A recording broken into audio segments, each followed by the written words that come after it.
Like that, we back, fellas. We are back again for another week. I done lost count of what episode this is, but it is Unpacked, presented by the To Be Fair Show and the G Shit Podcast.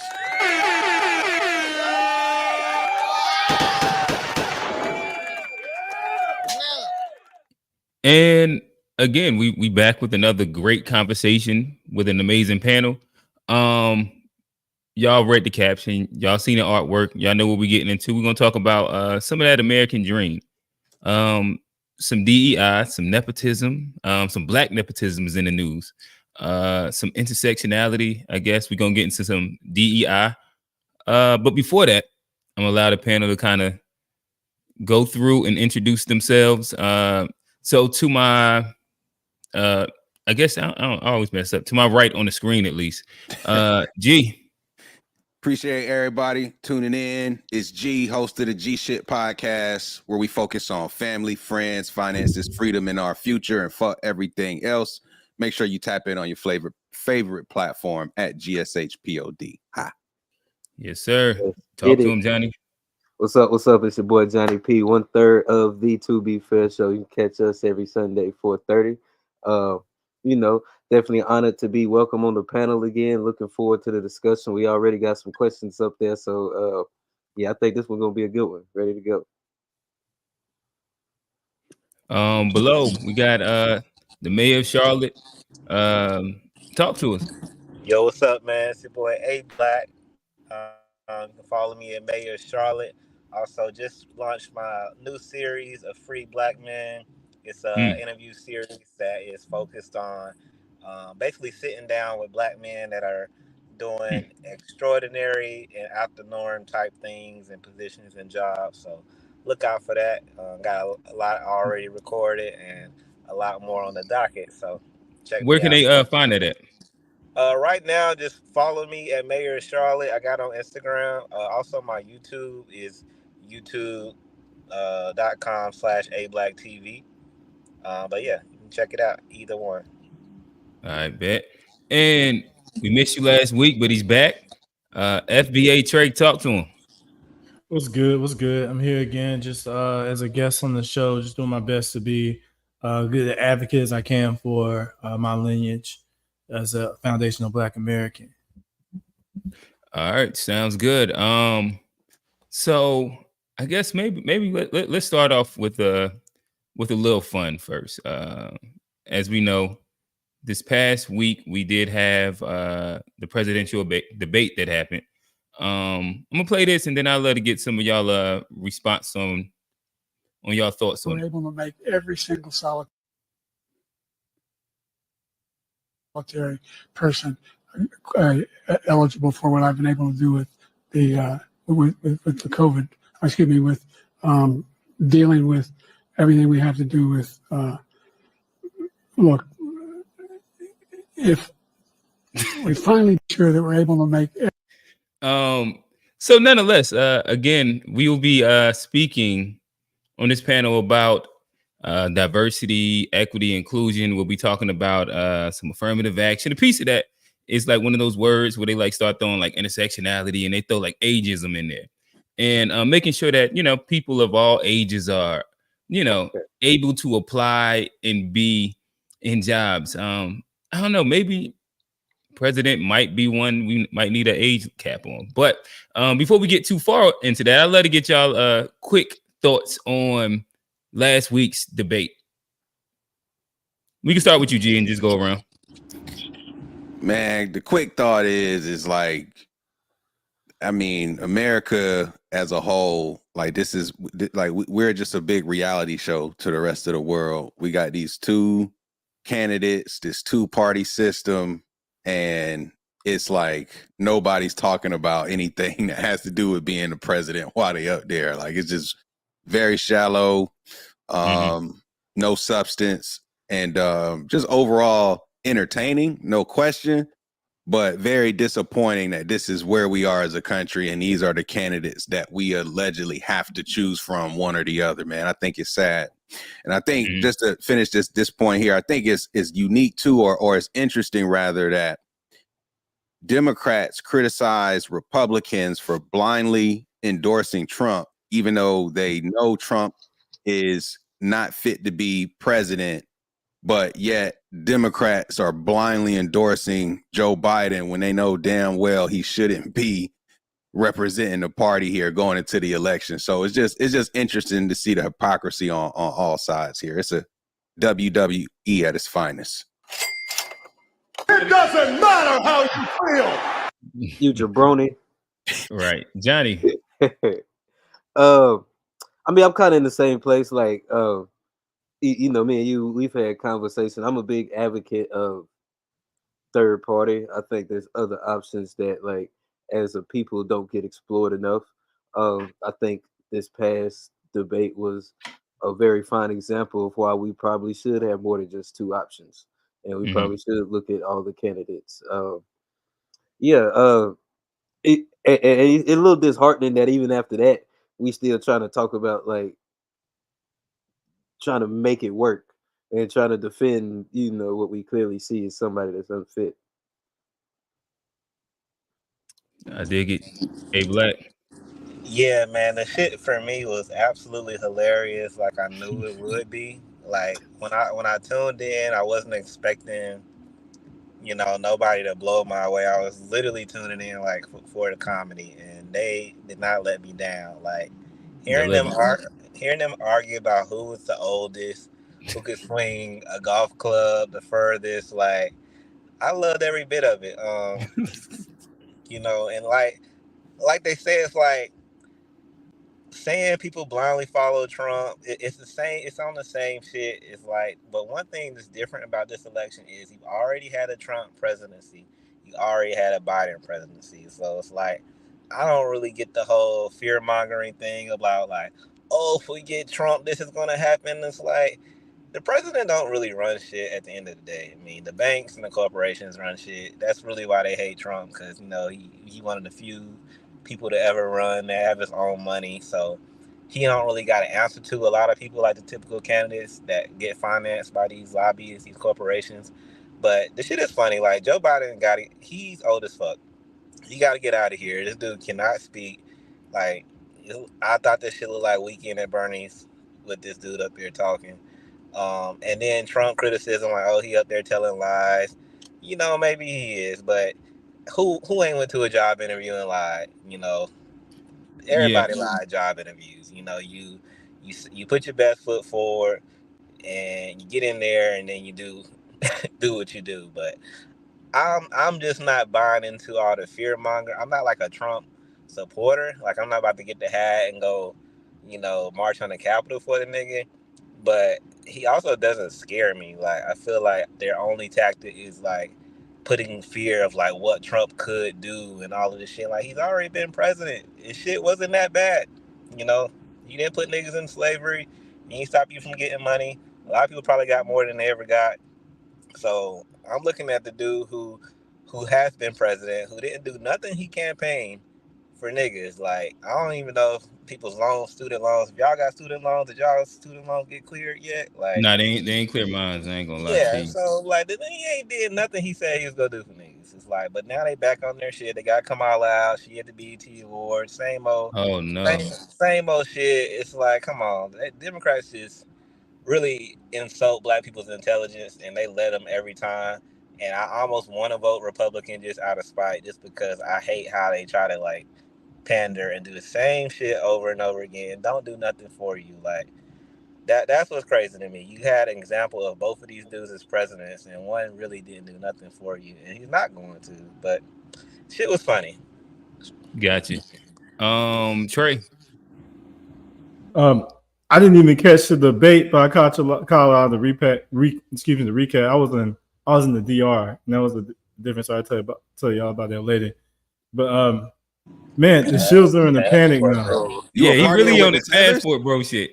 You was partying with the tethers? Whoa. Patreon story. Bro, you can't be a tether if you're in your homeland. Oh, okay. Word. I didn't know. Like, they're not over here. They're not over here benefiting from anything that Black Americans have done. Like, people come over here and do, like with DEI, to segue into our original topic. They aren't benefiting from affirmative action or Juneteenth scholarship. It was crazy because when I was in Mexico, I saw a lot of the more Anglo Latinos, the white Latinos. But when I was in the DR, it was all like all shades of black people with the same hairstyle. It was the same, more of the same culture. So I felt way more of a connection with them than I do with like anybody in Africa, for sure. But you know, it was a great experience over there. But I did catch a lot of the recap of the election, and man, like I said, the Shills are in a panic because you can't defend the indefensible. And then Trump really just won because he was the only person on stage that could form a coherent sentence. And I honestly don't understand why they agreed to this, because in the debate prep, they had to know that this man, like, he was looking off into the distance, like he looked lost as hell. Like, there's no way in. I guess Trump did maybe catch him off guard because he was very cool, calm, and collective from what I saw again in the recap. Mm-hmm. But I agree with A Black where he said, you're not going to be able to fearmonger us into voting for a person who seems like he's not even there, and insult our intelligence by telling us that even though we saw Trump in office, that he's going to put us back in chains, as Biden liked to say. Or even like when Charlemagne the God had an interview with Kamala Harris, where he said, who's really in charge? And that was a great question, because there's no way this man on stage is the one that's pushing people around, making decisions. Things. The only time I see Biden ever get gully is when he's talking to black folk, when he was talking to CDC, talking about y'all gonna have to work with the Hispanics because they're more than them, y'all. If y'all saw that, that's the only time he got any smoke. So it was we should be ashamed as Americans, not like as black Americans, because we have absolutely nothing to do with this. Because especially a lot of black men, we've been calling out Biden for a minute, but if you're looking at this from the world, and a lot of them like look at us as this, like we're on the shining light on the hill, and you see Biden up there, it's like, man, what is going on? They said this might have been the worst debate performance in the history of presidential debates. So, you know. Gotcha. Well, yeah, no, I guess my quick little I guess quib about it would be, and I think it was one, it's always, especially the way they debate, it'd be mad disingenuous, where like they'll take credit for a lot of things the other person did, and then they'll demonize the other person for a lot of things the other party carried on, like inflation, for example. Trump blames Biden for inflation, but a lot of that came off the back of like the stimulus checks and the quantitative easing that he did. And naturally quantitative tightening will come right after that. But then, you know, like Biden blames Trump for unemployment, but mind you, it was a pandemic. It was going to be a bunch of niggas unemployed when he left office. So I thought, like, just hearing that part, it was like, okay, this is how stupid they play us as the public, where, you know, it's almost just playing in your face. I thought that it was kind of crazy that they ignored like all the real questions, like the inflation question in childcare. I wanted to really hear about, but they completely ignored it. I thought that the fact checkers, when they came in, I thought it was interesting that Biden told just about as many lies as Trump did. So that was really interesting. But I'll lead this to ask y'all this question about probably the biggest, well, outside of Biden and his dementia, and inadequacy, I think like maybe second was Trump and black jobs. Did y'all understand what he was saying when he said black jobs? Did y'all get offended? What did y'all thought? It was too funny to get offended. To me, it's just like comical. Like he's shooting the dozens here. He just joking on niggas now. He having straight fun on stage. I just took it as black employment. I think black people, like, we really gotta understand, like, political speaking. Like, yeah, he might have said it in a crash way by saying black jobs, but what he was saying was working class jobs that might be available for black people. And I don't think he was saying like there's certain jobs, but he was talking about a class of jobs that if there was a time that black people used to take these jobs and now we don't. And he wasn't saying that, oh, black people do this, but he's talking about a working class job that may or may not be available for black people. But if they're getting taken by immigrants, they're no longer available for black people. So that's all. I think we gotta understand what people are talking about and not make jokes of it Yeah, and really understand what he's saying. Facts. I feel like people just be looking to get offended. Like, I kind of look Right. at it like it was the immigrant portion, but I think he was just saying black employment, and you know, instead of employing black employment, he said black jobs, and you know, people kind of ran with that. But I was watching it in the moment. In the moment, I understood what he was saying. It wasn't Well, it's until because like they had just asked him a question about. Well, it was a question that was alley about black unemployment yeah. in general. So like the lady had prompted it about the black community specifically. That's why I when I got on the internet, I was like, they got this, but my bad, they black. Yeah, I was about to say the same thing. Like the question prompted it. He was talking about how black employment increased under his term, and that transitioned to him saying black jobs. But you know, like everything, people kind of twisted it and turned it. I wasn't offended in the moment. It wasn't until I got on Twitter that I saw that like people kind of took it that way, and I was like, really? Like I knew exactly what he was saying, and I hate to be like that because like anything you do is like, oh, you're supporting him, and it's like, no, I'm not. I got what he was saying. Like he mean black employment, like and Yeah, just being an immigrants do objective observer. yeah, immigrants are would take more jobs. Not even if it don't even got to be lower level. Just the influx of anybody coming into a country would take jobs from that country's minority naturally. You know, if I can hire somebody for cheaper, whether it's construction worker, whether it's a McDonald's employee, whether it's a corporate office, I'm going to take the cheaper route because I know they're coming from a place where they'll accept it. You know, so that's how I took it. I wasn't offended. I mean, they can't really offend me, but like I said, if you don't like them, you looking for a reason. Right, Yeah, A Black. Right. And man, I'm so sick of black folk who vote out of emotion and fear. Like we got to be the most politically inept group as far as the masses go, because like we know what he meant. Like we're last of the hiring line. Traditionally, when immigrants come over, even if you go back to after the Civil War, when they brought in a bunch of the Ellis Island to take those jobs there, like a lot of the jobs that come for people, like especially the skilled labor and the and the working people class. that exactly just like y'all are saying, that's all he meant. But instead of take the substance of what he's saying, and then maybe he understands that versus Biden, who's actually causing the problem, rather than us like take that for what it is, we rather say, oh, he said black jobs, so he's a racist. Like Biden didn't write a crime bill that has black people literally in slavery in the prison system. Like, but Trump's a racist. I don't know. Yeah. Okay, all right. Wanted to make sure everybody got their piece off. So before we dive completely into I guess the DEI conversation, like to start off with a little black nepotism, if you may. Obviously everybody knows the draft was last week. Yeah, last Wednesday, last Thursday, something like that. And Bronny James got drafted, number 55 for from the Lakers. So let me find this, and I'd love to get y'all opinion after I play this clip. Hey, Black, can you hit mute?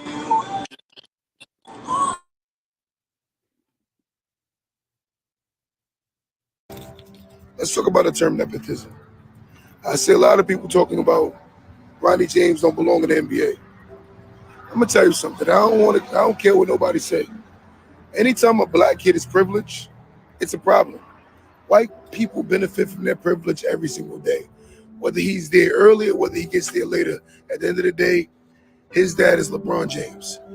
And you supposed to benefit from the fact that your dad is LeBron James. It is nothing wrong with being gifted because of the fact that your parents have done great things.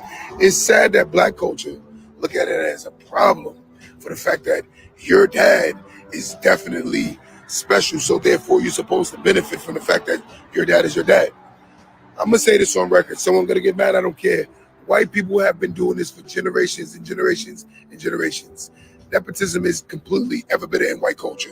They definitely have positions in life that they do not belong in, and they definitely have titles that they haven't earned. So therefore, I'm going to say this on record. Bronny, go do your thing. Be grateful that your dad is who he is, and you go earn your spot at the end of the day. So use that as the alley-oop to segue into the conversation about nepotism. So I guess starting off, what is your thoughts on the LeBron James nepotism conversation that's been happening? I want to speak. Can I speak from a Lakers fan point of view? All right. And you lied too. On Sunday, you lied. You said Brown was taking a pay cut. That nigga ain't take no pay cut. Maxed out. Yeah, well, go ahead. He didn't. He did not. That's what they was talking. I was like, damn, he didn't take no pay cut. He did. But what I will say about this is like what are you saying about nepotism? Nepotism is almost like Americanism or patriotism. Like it's embedded in our country. It's something that's been happening from like day one. The reason you're able, and I think what we got to look at is like the reason nepotism is like happens with the people who are able to. They're usually like the top 1%. You know, they're usually people that are pretty high up. If you look at LeBron James, what he's brought to the game, I think he has earned, you know, that spot just outside of black or white. You can just look at the numbers and who he is, what he's done for the game, what he's done for that organization. I think he has earned that second round pick. Ain't really that much sweat. When it comes to like in the bigger picture, I think black people need to start getting in positions to where we can do more nepotism, because like that's how the head start got. That's how we got the disadvantage. That's how we ended up this. Is like them playing that game and us not being able to. If we're able to get into these spots and we are able to hire people and we're able to give our people opportunities and we give it to people outside of our community where we're at, that's only on us. And I think we have to start when we get those opportunities, because it's people that can do it. And if you look at the staffs, a lot of time they're not doing it, and we have to be more intentional about that. My thoughts is like, well, if you know me, you know I'm the biggest LeBron James hater. Like, I really hate LeBron, Shout but out to Steph Curry. I respect him as a man. I respect him as a father, as a businessman, as a player. Like I'm the biggest hater on LeBron. So for me, it's like, yeah, nepotism is everywhere. It's all throughout the NBA. If your dad played, you know, you got a higher chance to do something. Whether you an announcer, a water boy, something, you know, you're gonna get a gig, and that's with anything. Like, I think that a lot of the issue with Bronny was, from one, you got players who didn't get drafted that were better than him. A lot of people didn't see enough from him in the college realm to where you get drafted to one of the most storied franchise ever. So I think really the main issue with the Bronny thing is like people just feel like he's not that good, you know. So I feel like if he was good, like nobody would really, this nepotism thing wouldn't be much of a big of a narrative. Like, oh, he's actually good. He should be on the Lakers team. But it's like, bro, it's like he like YMCA good. Like I haven't seen nothing from him. Like he'll kill some niggas in the YMCA. That's tough, bro. But That's tough. you know, it's just like I feel like he needed another year. But like you said, your dad's the most powerful player in the NBA. Some would say the GOAT, not me, but you know, he's top 20 for Definitely sure. top Um, two. but Come on, like don't he play should with have the some top. type Top of power, 20? Oh and my Top two, gosh, this bro. second nigga really round. is a hater. That's crazy, bro. Yo, this Yeah, nigga, you tweaking, that's the bro. most hateful thing I think I ever heard a nigga say. Top 20? Oh my goodness. That's tough. Hey, I I mean, will that's say this. being nice. The niggas. Go ahead. You just Uh, invalidated everything you just said when you said top 20 top right there, 20. Top bro. Like, twenty. that's Nah, crazy. Wow. I will say this: I the mean, Lakers are run by Jeannie Buss. I don't think she ever done, and there's a reason why she's in the position, that she got the shot that she got. It's because of who her father was, even like the head of the organization that made that decision. So, uh, yeah. So if your Nepotism daddy, runs in the Lakers. yeah, I mean, it really is a family run organization, like from like through and through. So I mean, it kind of makes sense for that organization. And a lot of times it works sometimes, not always, but sometimes. Man, I feel like if you out there hating on the fact that LeBron not just got his son drafted, but told the league, my son is coming to the Lakers, and y'all better not touch him too. Like, I love seeing somebody do something like that. One, and then two, it's like this nigga Jordan owned a team and still didn't draft his son. Like, what does that say about your so-called GOATs? Like, this nigga owned the team and didn't even get his son a damn two-way. Didn't put him in the D League or nothing. Like, you telling me this nigga your king? You telling me this nigga Marcus Jordan all conference? Pippin's wife. This nigga all conference. So UCF. I just feel like maybe he was just a realistic father. Bron is like open up a sneaker store. It's tough to hate on. Like, how can you hate on him being in a situation where he get his son drafted? And I feel like it's overkill to be like, there were players drafted better than him. Like, every year in the NBA, niggas get drafted that come from overseas. They never proved themselves. That come from doing this. They never, quote, unquote, never proved themselves. And they become huge busts. Don't develop into anything. Don't have longevity in the league. And this is a kid who grew up in the league alongside the GOAT, knows what hard work is like, almost died a year ago or whatever the case was. Like, to be fair, going into his freshman year, he was on draft boards, not in the second round. He was a legitimate first round pick. He was perceived as that going into his year at USC. So it's like, I don't know. I just feel like people who hating on that, they really got something to battle in the mirror. They got to figure out why that bothers them so much, because I just don't know how you can hate on a man doing that for his son. Yo, I agree with G. If you black and you hating on this happen, you a crab. Even white folks hating on it. Like, you still, it's like, I expect that from them though. I mean, but they put their kids on all the time. So it's like, how could they hate on it? You know what I'm saying? Like, I mean, of course, like it's a problem when we do it. It ain't really a problem when they do it. So, but if you black and I look at you crazy suspect if like you have a problem with this man looking out for his son. LeBron is an excellent father. I don't agree with a lot of things he does off the court, but this here, it's going to be beautiful to see him play with his son. I don't know. Have we seen that before? Not in the NBA. No, I think in MLB baseball, there was King Griffey and his dad. I want to say. So he's going to be selling out arenas. So it's like, even if his performance isn't there, it's going to be good for the Lakers. And I mean, were they going to get a championship this year anyway? Jersey sales is going to be crazy. They're going to have a special edition Bron 22 that's coming out. There's going to be the father-son pair. Like, Nike going to do something with that. Like, the marketability of this is through the roof. Word. So between this and starting the I Promise school, like I said, I don't agree with a lot of things that he does. But this year, man, this is impressive. I think like Kendrick kind of solidified his GOAT status. LeBron kind of put himself in a realm where, he's gonna, like, this is legendary what he did there. Gotcha. So I guess I'll ask this first question to dive into it. Do you think that it's specifically LeBron that the issue is, or is it this is like the first blatant look into like sports, specifically basketball, not being a meritocracy? Nah, man, because Doc Rivers gave his son a contract when he was about to fall out the league. You know what I'm saying? Like, people. I don't think that he got traded to the Clippers, but his son was also like the number one player in the country.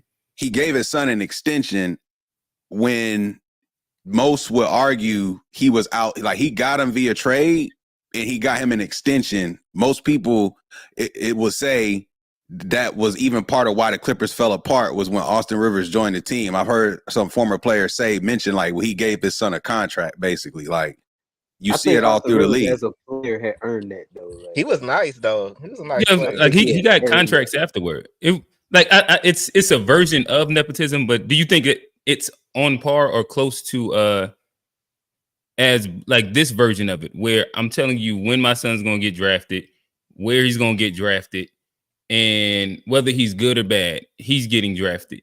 They didn't take him in the first round though. They took him with the 55th. No, they didn't. Like if they take him in the first round, I think it's a different conversation. Like second round picks in the NBA is like they're non-guaranteed contracts. Like, oh no, I get it. I guess what I'm saying is the pushback is more so like I can't think of a different, like another version that's close to this that has happened inside any of the sports I care about. Yeah, it's just because it's Bron. I don't know. I can think. Do y'all have any examples that would be anything comparable when it comes to like actual active players and nepotism? Does it have to be nepotism, or are you just saying where basketball may not be a true meritocracy? Because I can think of, I don't think that these professional leagues are a meritocracy at all, because they definitely weigh in your behavior. Like they're not going to pick nobody that's borderline activist. Like look how they did Kyrie and look how they did Cat. Like you kind of have to be like the goodest boy to be able to aspire. You're not supposed to speak on. Right, exactly. Like you're not supposed to be speaking. They don't want anybody taking knees. You can't speak on black issues in the revolutionary faction. That's why I think after that Malice in the Palestine, they kind of adjust the league rules to more cater to more Europeans.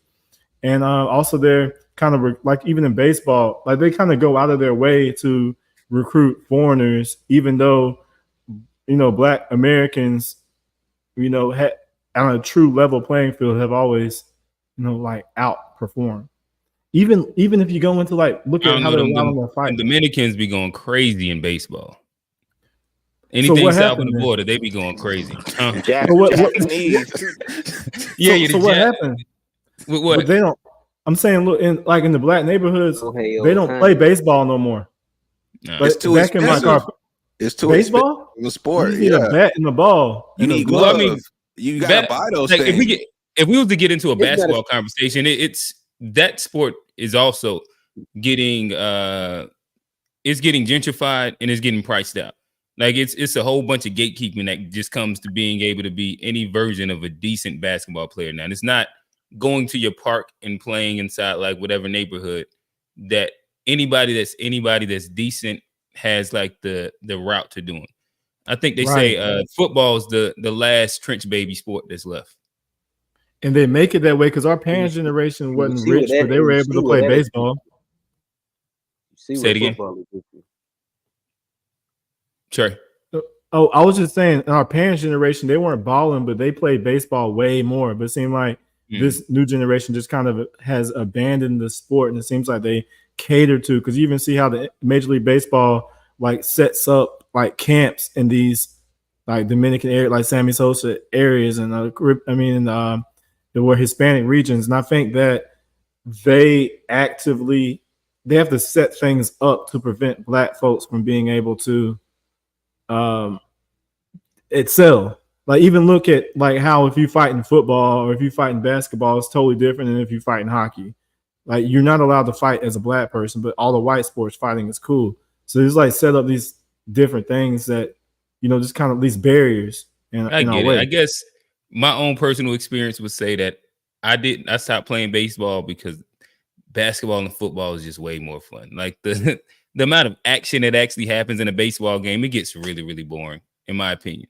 Unless you're the pitcher and the catcher, and when you're up at bat, but like the money's different. But I think especially the risk of injuries is less too. So more money, less injuries. My bad, but that's I'm just saying like when you just want to be outside playing some shit, you kind of don't be wanting to play baseball like that.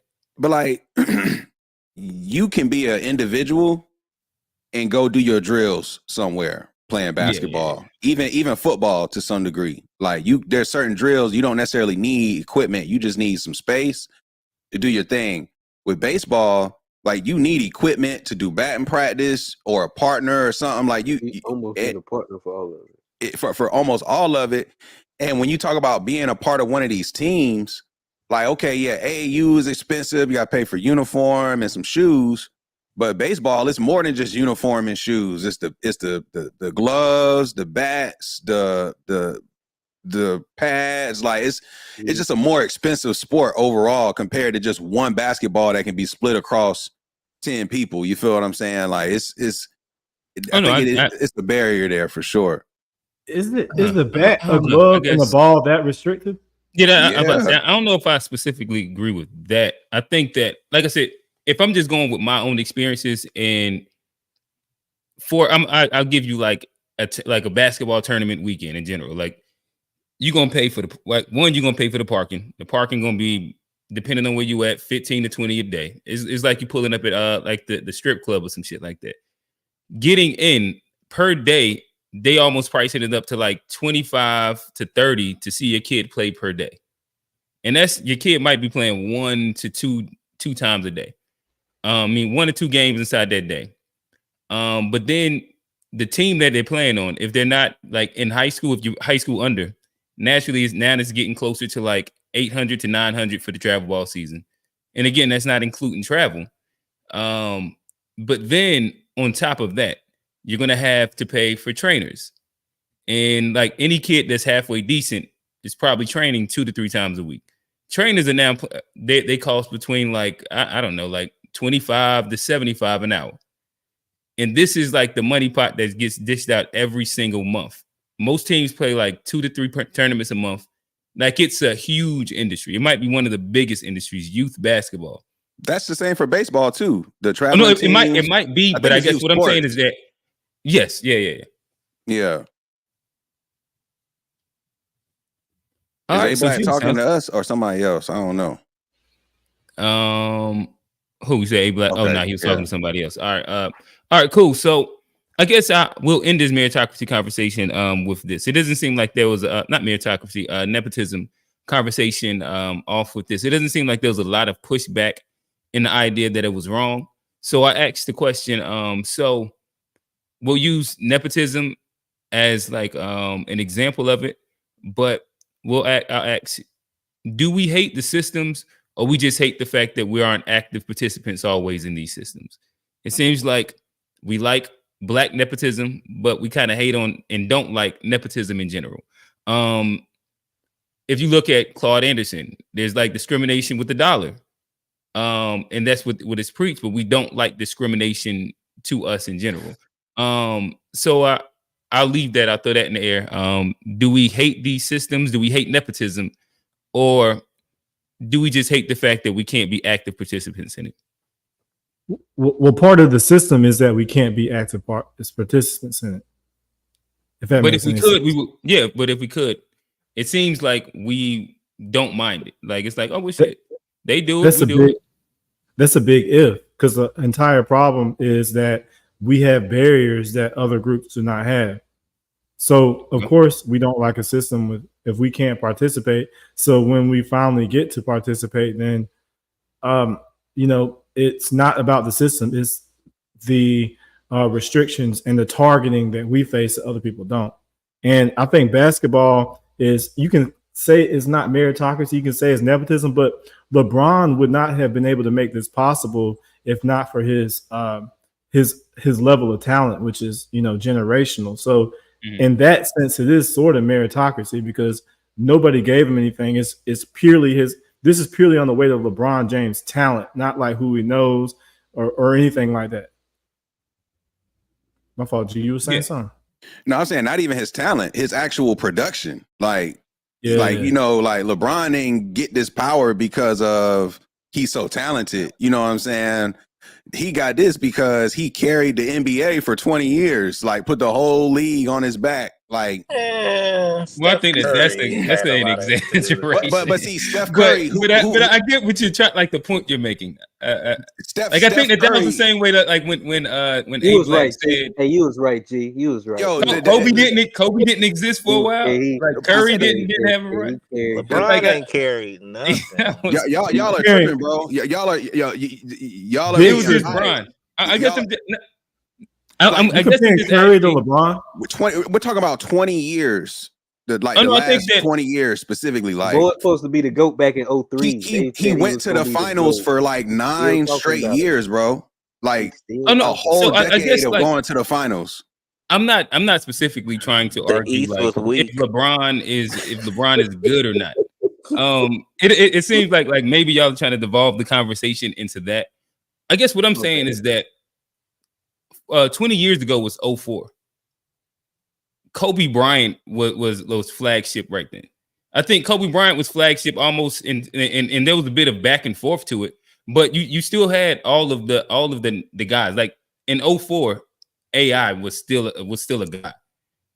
LeBron was the in chosen one. 04, I don't think he giving LeBron his proper flowers, man. Honestly, bro. no, Like, no, I like LeBron. And my thing is that we can give him all his flowers. We don't have to like exaggerate. The same way, I don't think he's 20 when it comes down to it. I think it's rough saying like there hasn't been specific waves that have came across. I think LeBron has been the most steadiest of all the waves. But yeah, I mean, I think we're getting into the weeds of like even where the question I was asking wasn't specifically like geared towards. But yeah, I'll hand it back off to you, G. I just said you make 20 straight All-Star games. Mm-hmm. That's all I'm saying, bro. Like that's just unprecedented. Like it's 20 straight All-Star games, and you came in the league straight out of high school. Like that's just nuts to me. You know what I'm saying? I think it's special for sure. Like, yeah, Curry's special. All these folks are special, but LeBron has always been at the top of the pyramid of the NBA. Like, Curry's got his fan base. Kobe's got his fan base. But once LeBron stepped into the arena, they tried to give LeBron, Kobe that stage, but it never happened. LeBron was too young in the journey. So, but that aside, I just wanted to say to Trey, like, that would say LeBron had it because of his talent. I was just saying it's more than the talent. He has a lot of equity within the league. Like it's a reason why he was signing those 1-to-1 contracts when he was signing them. He moved how he moved. Like he changed the NBA literally when he moved to Miami. It changed the whole NBA for the worse. You could argue that, but Golden State, what would Golden State be without that change? Gangsters don't die; they get rich and they move away.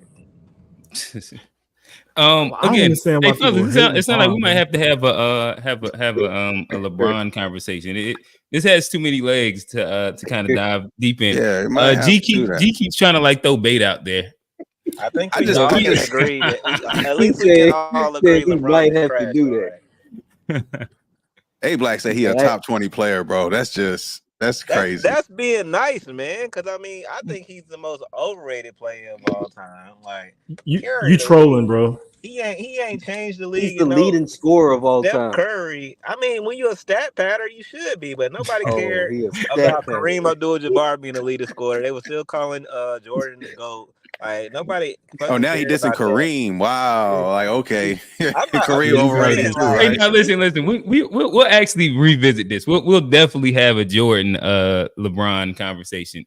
This would be some. This had to be one that we'll have to get a guest moderator because I'd have to hop in that one.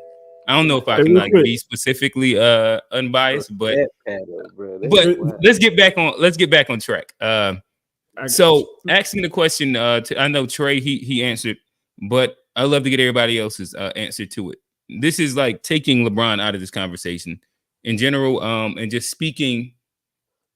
Do we hate like these systems and these like these applications of like nepotism and dislike it, or just dislike it because of the fact that we can't participate in it? It's like the J. Cole conversation. Now, he had a song that kind of spoke to the idea of see what power does to man. You hate the person until you're in that position of power, and then you do the exact same thing that person does. What is your thought? I definitely think we hate just the fact that we can't. That like that it's gate kept. I don't think we hate the systems, because if you look at like any time we get a chance to use the systems, you can even widen it out even broader than America, even throughout the diaspora. Look at how like a lot of these foreign countries, when they get a chance to participate in these systems, you see the corruption and stuff that goes on in a lot of those countries, and how even the people fight back against them participating in them systems like worldwide. So it's not the fact that we hate the systems, not at all. We love to participate, we love to get our chance, and sometimes we be a little too eager and we don't do it right. Sometimes we get our opportunity to be in that system and we be like, you know what, fuck the rest of the community, I'm gonna just do what they say so I can continue being in the system. That happens a lot too. So we definitely love the systems, we just hate not being a part of it. love the system of white supremacy. I'm confused. It sounds like you're comparing LeBron bringing his son on there to like the system of white supremacy.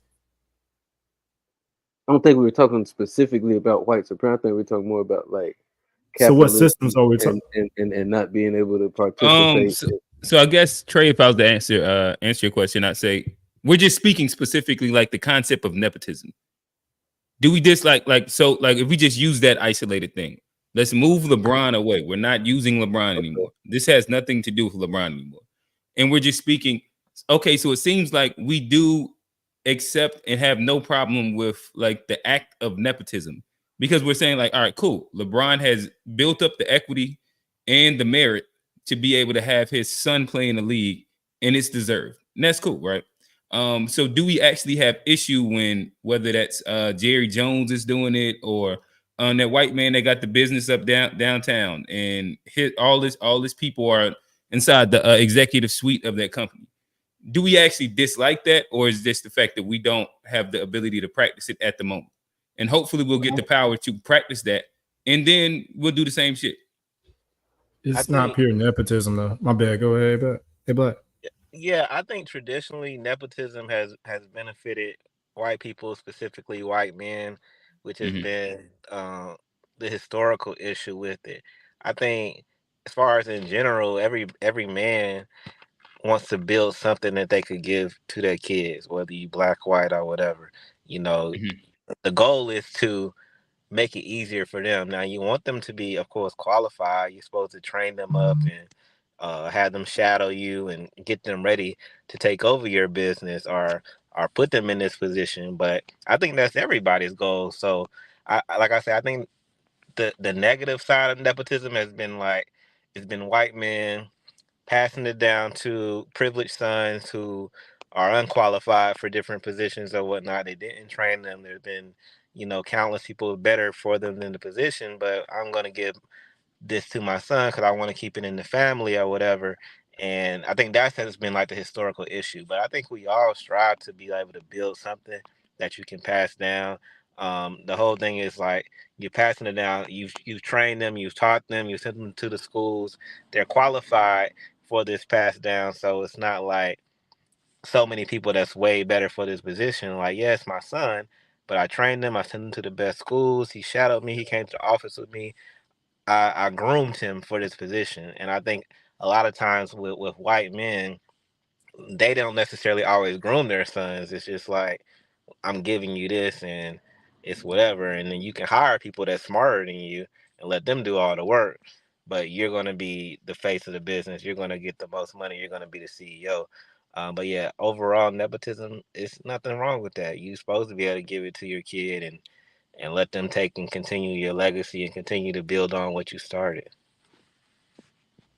Man, that's why I say anybody hating on a situation like that, whether it's black or white, just need to look in the mirror and figure out like what's your real problem. Because if you were in the same position and you had the ability to influence your kids, siblings, parents, anything of that nature, and you would just like not do it, maybe there are some people out there that's like that, but I think that's just a human condition to want to take care of the people closest to them, right? Like we look at the Walton family, all these billionaires. Why? Because their dad created Walmart and Sam's Club. You feel what I'm saying? Like, and they got shares of the company. Like there's no other reason why, right? Like, so it's like it exists, and people, if they were in the same position, would most likely do the same thing. So it's like, why hate just because you're not in position to do it? That's my opinion. Okay, so I guess if I was to reframe that and ask it back to you. So in essence, you're saying nepotism is almost like human nature. No question. Okay. And to hate on it would mean that you're being disingenuous with like what you would actually do if given that position of power. Yeah, because even like when you look at traditional kings, queens, like how that rulers of the land, that's all nepotism. You got to be a certain bloodline, you got to be a certain family, you got to have certain things that are way out of your control. You just happen to be born into it, and now you take on this next thing. It's like that is life, unfortunately. Gotcha. Okay. All right. So shout out to Juneteenth. I think we had a Juneteenth episode, matter of fact. It was about Yeah, 2-3 weeks did. ago. Um, Yeah. but with that said, tomorrow is the 4th. And it is nothing better than to talk about America on the 4th, right? So I'll ask y'all this question as we start segueing into the next conversation. But staying here, is meritocracy, is nepotism the American way? Bro, it sounds like you keep reducing this to nepotism. This is No, white supremacy. I'm just like asking nothing that I'm asking that blanket statement, and then we can start like unpacking further on. I don't want to like specific. Go ahead, my bad. I actually don't want to cut you off, but no, nepotism is not the American way. White supremacy is the American way. Nepotism is innate between all people. They want to look out for their offspring. And I think when we do this thing where we say, well, LeBron did nepotism, so do we hate the system? Or no, the system isn't nepotism. The system is unearned benefits that are allocated to the dominant society. And LeBron isn't doing that because he earned his, like, he didn't cheat, he didn't steal, he didn't do anything. He purely off of strength of his talent and his impact on the league, he was able to offer that to LeBron. It wasn't like he went and ran up through a bunch of towns, stole a bunch of money, got a bunch of free labor, and then forced his will through like immoral means to get the power, and then he's passing it down to his son. That's the system. So it's not like we can I ask you a quick question? So it sounds like we are in agreement as like a panel that like we don't specifically find too much wrong with nepotism, and or should I say, but would you say that you've not heard people in general, black people, if we're speaking specifically, complain about how nepotism has impacted them? I've definitely heard people complain about nepotism, but we're not looking at just pure nepotism. We're looking at nepotism where people are passing down unearned benefits. That is the nepotism we're complaining about. So we can't, it's a false equivalency to compare what LeBron did to what the Waltons did and what Jerry Jones did and what a lot of these white supremacists did. That's not the same at all. Let me just push back. Let me push back about what Jerry Jones did, because his kids grew up in the front office. Like if your dad, or like if your dad is an owner of the most valuable franchise in all of American sports, like a Steinbrenner, Jerry Jones, whatever the case, you're growing up in that front office. Like, is that not being groomed when you are behind the scenes, understanding the business, the deals, all this stuff that goes into owning a team? Like, to me, that's not, like he has an advantage because he's his son. So let's like his son gets an opportunity to get this apprenticeship that a stranger on the street doesn't get. But because he got that apprenticeship, he's probably more qualified than some random outside the organization to some degree. Would you agree with that? No, I would disagree with that, because Jerry Jones came up in an era where he didn't have to compete with society, because he came up in an era where affirmative action for Caucasians was the law of the land. So there could have been black folks that he could have competed with. He didn't have to compete with them. So he's passing down things that were allocated to him by our government specifically due to white supremacy. So you grooming your son and maintaining that and passing that down is different than a black person having to compete with everyone and earning something and passing that down to your son. It's not like a fair comparison, because Jerry Jones benefited. You saw that picture of him where he was in the crowd where he was trying to prevent black people from being able to get an education. Those same black people that might have been able to compete with him. But that's not how he got on the team. Like, he didn't own the team because he got an education. He rich as fuck. Like, Jerry Jones had money from oil, if I remember correctly. Like, and I don't know if it was the family money or whatever the case, but like, I'm not saying Jerry Jones don't have an ounce of racist in him. Like, I'm not here to fight for Jerry. But what I'm saying is like, if you own a franchise and you have kids, you're going to give your kids certain opportunities to learn the business that other people just don't have access to. It's just the way things go. And if my kid is coming up under me, learning my business, learning the business and how to run it, and I'm giving them all the game and they're behind the scenes and seeing how all this works, why would I hand this over to someone outside of the family, if you will, if I've got my apprentice right here studying everything I'm doing? Like, I don't see that as a racist thing. If I was in position, I would want to try to do the same thing. I'm not saying it's racist for Jerry Jones to pass down things to his son. I'm just saying you would agree when Jerry Jones earned that money, he was benefiting from injustice because that was the way the United States was set up. Would you agree with that? If I would agree with that, then that would just be a blanket statement for all white people's income. It wouldn't be unique to Jerry Jones. But that's true. Because I don't know how Jerry Jones got his riches. I really don't. I just think he got money from oil, but I don't know how he got it. If he got it inherited, if he got it because he found, like a Beverly Hillbilly and hit the oil in the ground type shit. Like, I don't know how he got to his money. I really don't. But you know what era he earned his money, and you know that during that era, Black people did not have any rights that a white man was bound to respect after Plessy versus Ferguson. So I'm saying, like, if you earned money in that era, then you had an unfair advantage. So I don't really give you credit. Like, I earned it. Like, what if Black people had that benefit to where only Black people's rights were respected? We were only allowed to earn business. And then, of course, we would be rich. So I don't give Jerry Jones any credit for doing that. They cheated. So you passing down money you got unjustly. So, I mean, that's when I talk about nepotism as a Black person with them passing it down. I'm talking about if you have plantation money, like that, and then I don't have the money because all our towns got destroyed. So we don't have money to pass down, so we can't practice nepotism.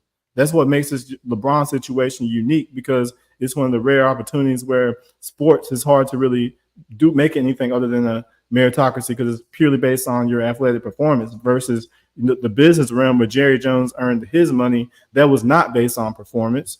It was based off of preferential treatment. So are you saying, I guess are you yeah, but I guess are you saying Black people in general haven't been able to participate in nepotism? When your inheritance is stolen, then you can't pass it down, and our inheritance was stolen. So but there's been like successful Black people for generations in America. I was just listening to an interview with the guy whose parents owned the hospital, and like the fact that he ended up being a part of it. He used the word osmosis, but the fact that he was around, he's become like a successful millionaire and like entrepreneur, and like he owns a lot of things within the healthcare firm. I mean, a healthcare space, but in general, it came from the fact that his parents had him in the quote unquote apprenticeships and things like that, which was a form of nepotism. Like, it's not like Black people haven't had the ability to exercise that nepotism at all. It sounds like that's how you was just painting it. Sort of, because like, of course, there are always exceptions.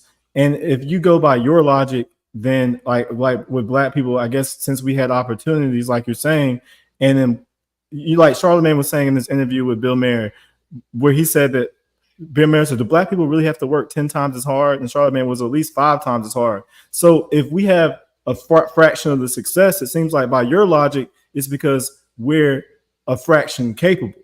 But I'm saying is that it's not about that. Because you're saying that, well, Black people had a chance. Some Black people would get to pass things down. But I'm saying we didn't. The Black people that did that had to work 10 times as hard. Mm-hmm. So there, I don't think that was explicitly what I was saying at all. But you're calling out, you're giving examples of people who were exceptions of the rule. Oh no, well you were saying that we couldn't at all, and like no, I didn't say at all. Well, I never said at all. Of course, there are exceptions. Go ahead, G. I just feel like it's like what you're saying is true in general, but like what you're saying also suggests, in my opinion, that because of that reality, if you were white and you earned some wealth, you stole it from a Black person. Like, that's what it's basically like. You only got rich because you took it from a Black person, right? And I'm not saying white men don't have a clear-cut advantage in America. If you're born in America and you're a white man versus a white woman, your trajectory looks different. If you're a white man in America, you have a certain pathway with less friction compared to other people. I agree with that completely. but that doesn't mean that there aren't self-made white dudes in America, right? Like, even though they have whatever barriers or They used to be whatever brother poor whites. things in their advantage, that doesn't mean that they got their money by taking it from somebody else, like unjustifiably or in like a crooked way, like, oh, I stole this from a black person to get my money. You see what I'm saying? I think from what I read here, Jerry Jones made his first million in the 70s doing oil wells and happened to hit gold on oil. Like, he didn't take that from anybody that I'm aware of. I mean, I guess we may just have to agree to disagree on this, but when I see a white person who made their wealth during the Jim Crow era and the Civil Rights era, where there was literally black people were not able to compete because they could get lynched. The 70s. The 70s is when Jerry Jones made his money. When was the Civil Rights era? That was like through the 60s, right? 60s and 50s. And then, all right, and the Jim Crow was up through that point too. So things didn't change overnight. So he was in the post civil rights era is all I'm saying. It was the 70s. Like barely post, bro. You're talking about like a decade. It's the 70s. I'm just saying it's not that time period is my point. It's like, at what you're saying is true, but it's like, why does that have to be a blanket across like all these like white successful people? Like, yeah, they have advantages, but all the white folks who found success didn't get their advantage by taking away something from another black person. They just took advantage of their opportunities. But see, this is one of those things where I don't want to make it about the individual white person, but they live within a system that was set up to benefit them. I agree. Would you agree with that? Yep. Okay, so the system made it easier for them versus a black person to do that same thing would have been impossible. I think this is a good segue into critical race theory, if just to throw that out there, because that's like the premise of critical race is that race discrimination is embedded institutionally, even if you don't intentionally participate in it. Like, it's like basically what Trey just said is kind of like a brief summary of the I guess right? that's fair. I do want to give Johnny a quick opportunity to hop in.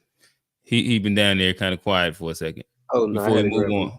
And I just had to grab a little bite, man. It's been a long day, so I was enjoying the back and forth. I think, I mean, I kind of could see it from both sides. Like, especially when Trey talks about like systems, like, and we talk about like if this was really indigenous land and you hit oil, like you could technically like run that back to like you took it from the land. Now, I personally don't like to go out and be like individual white people stole anything. Like, I think white people work hard, and I think just like every human being, like I think everybody wakes up and works hard. So individually, I don't like to discredit like a guy like Jerry Jones individually. If you work for that, I think you are allowed to, pass that down to your family. I don't think that's necessarily like racism in that, but within the context of a system, of course, that family had advantages. Like, it's undeniable. Got it. My bad. I was looking at these comments. I wanted to throw one up, but we'll keep it moving. We said critical race theory. I have a clip to play, and from there we can kind of unpack the conversation a little bit.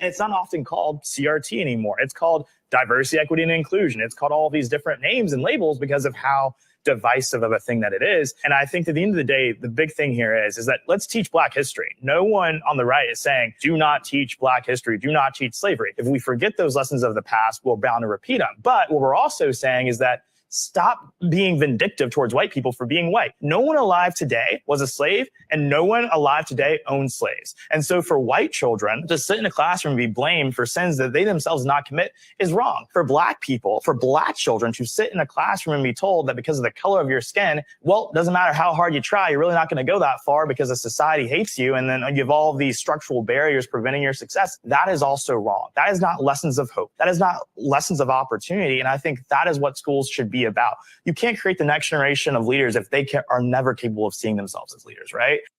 No one knows mental anguish more than a person who found a 500K word perfectly written. My bad. Hold on. Can I? Apologies, fellas. But can I take that?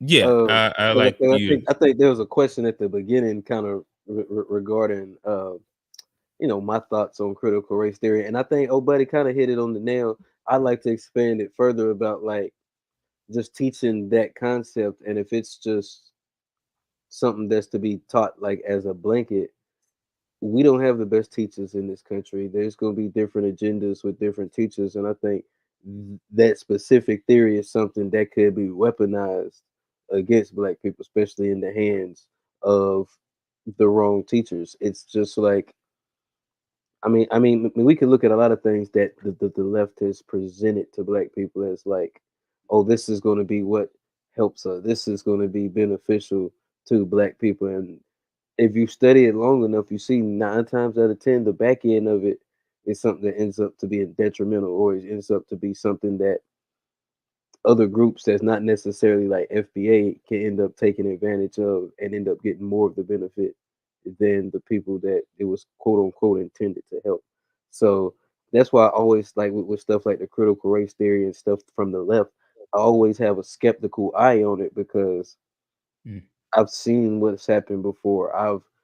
When I look into these things, I can see some of the flaws and the faults in some of the logic, and see where it could go wrong and actually hurt us, and always look at it from that lens. So I mean, of course, if you hear me talk about something, I'm gonna sound a little conservative, but that's just me. I don't know. Fellas, just initial thoughts on critical race theory. My first thought is the guy that's speaking is clearly a tether. Okay. Who, me? Oh, not you. I'm talking about the guy in the clip with a Stephen A. hairline. Oh man. And then you can, and not just that, you can tell by how they speak about things, because like they talk about Black issues as if they're like an outside observer versus like, what they're learning about it. Like, did you say when Kamala Harris, another tether, said Black people never got their 20 acres and a mule? Like I don't, they trying to remember all these facts. But to the topic, I think that if you don't understand the past, or you don't have any understanding of the past, then the present isn't going to make sense. Like, I think, and if that weren't true, then they wouldn't be going out of the way to cover up a lot of the past. Like, it blows my mind when I talk to my parents and those generations, how I knew about Tulsa before they did, and now that after CRT is becoming like more common knowledge, like they didn't know about the Wilmington, North Carolina. And look, now that we know about all these race massacres across the country and everything that was stolen from us, and how we're starting from that, now that's given a lot of power to this reparations movement. So I think that's why they go out of their way to demonize us learning about where we came from. And CRT doesn't only include the things that were done to us. It also includes the things that we've done to persevere, like with Memorial Day, how it was started by Black Americans who were commemorating the Civil War, Union soldiers who died fighting for our freedom. Even July 4th, how Abraham Lincoln said that the Union would not have won if not for the Black Americans who fought in the war. So there's all kinds of things that they don't teach in school that's part of the CRT. And as a Black person, if you never learned these things, then all you think is we just brought here on slaves to the white man's land, and we didn't know anything. Which is like, if you just learn all that as a Black person, it makes it difficult to have any self-esteem. I don't think that any of that is a part of CRT. Yeah.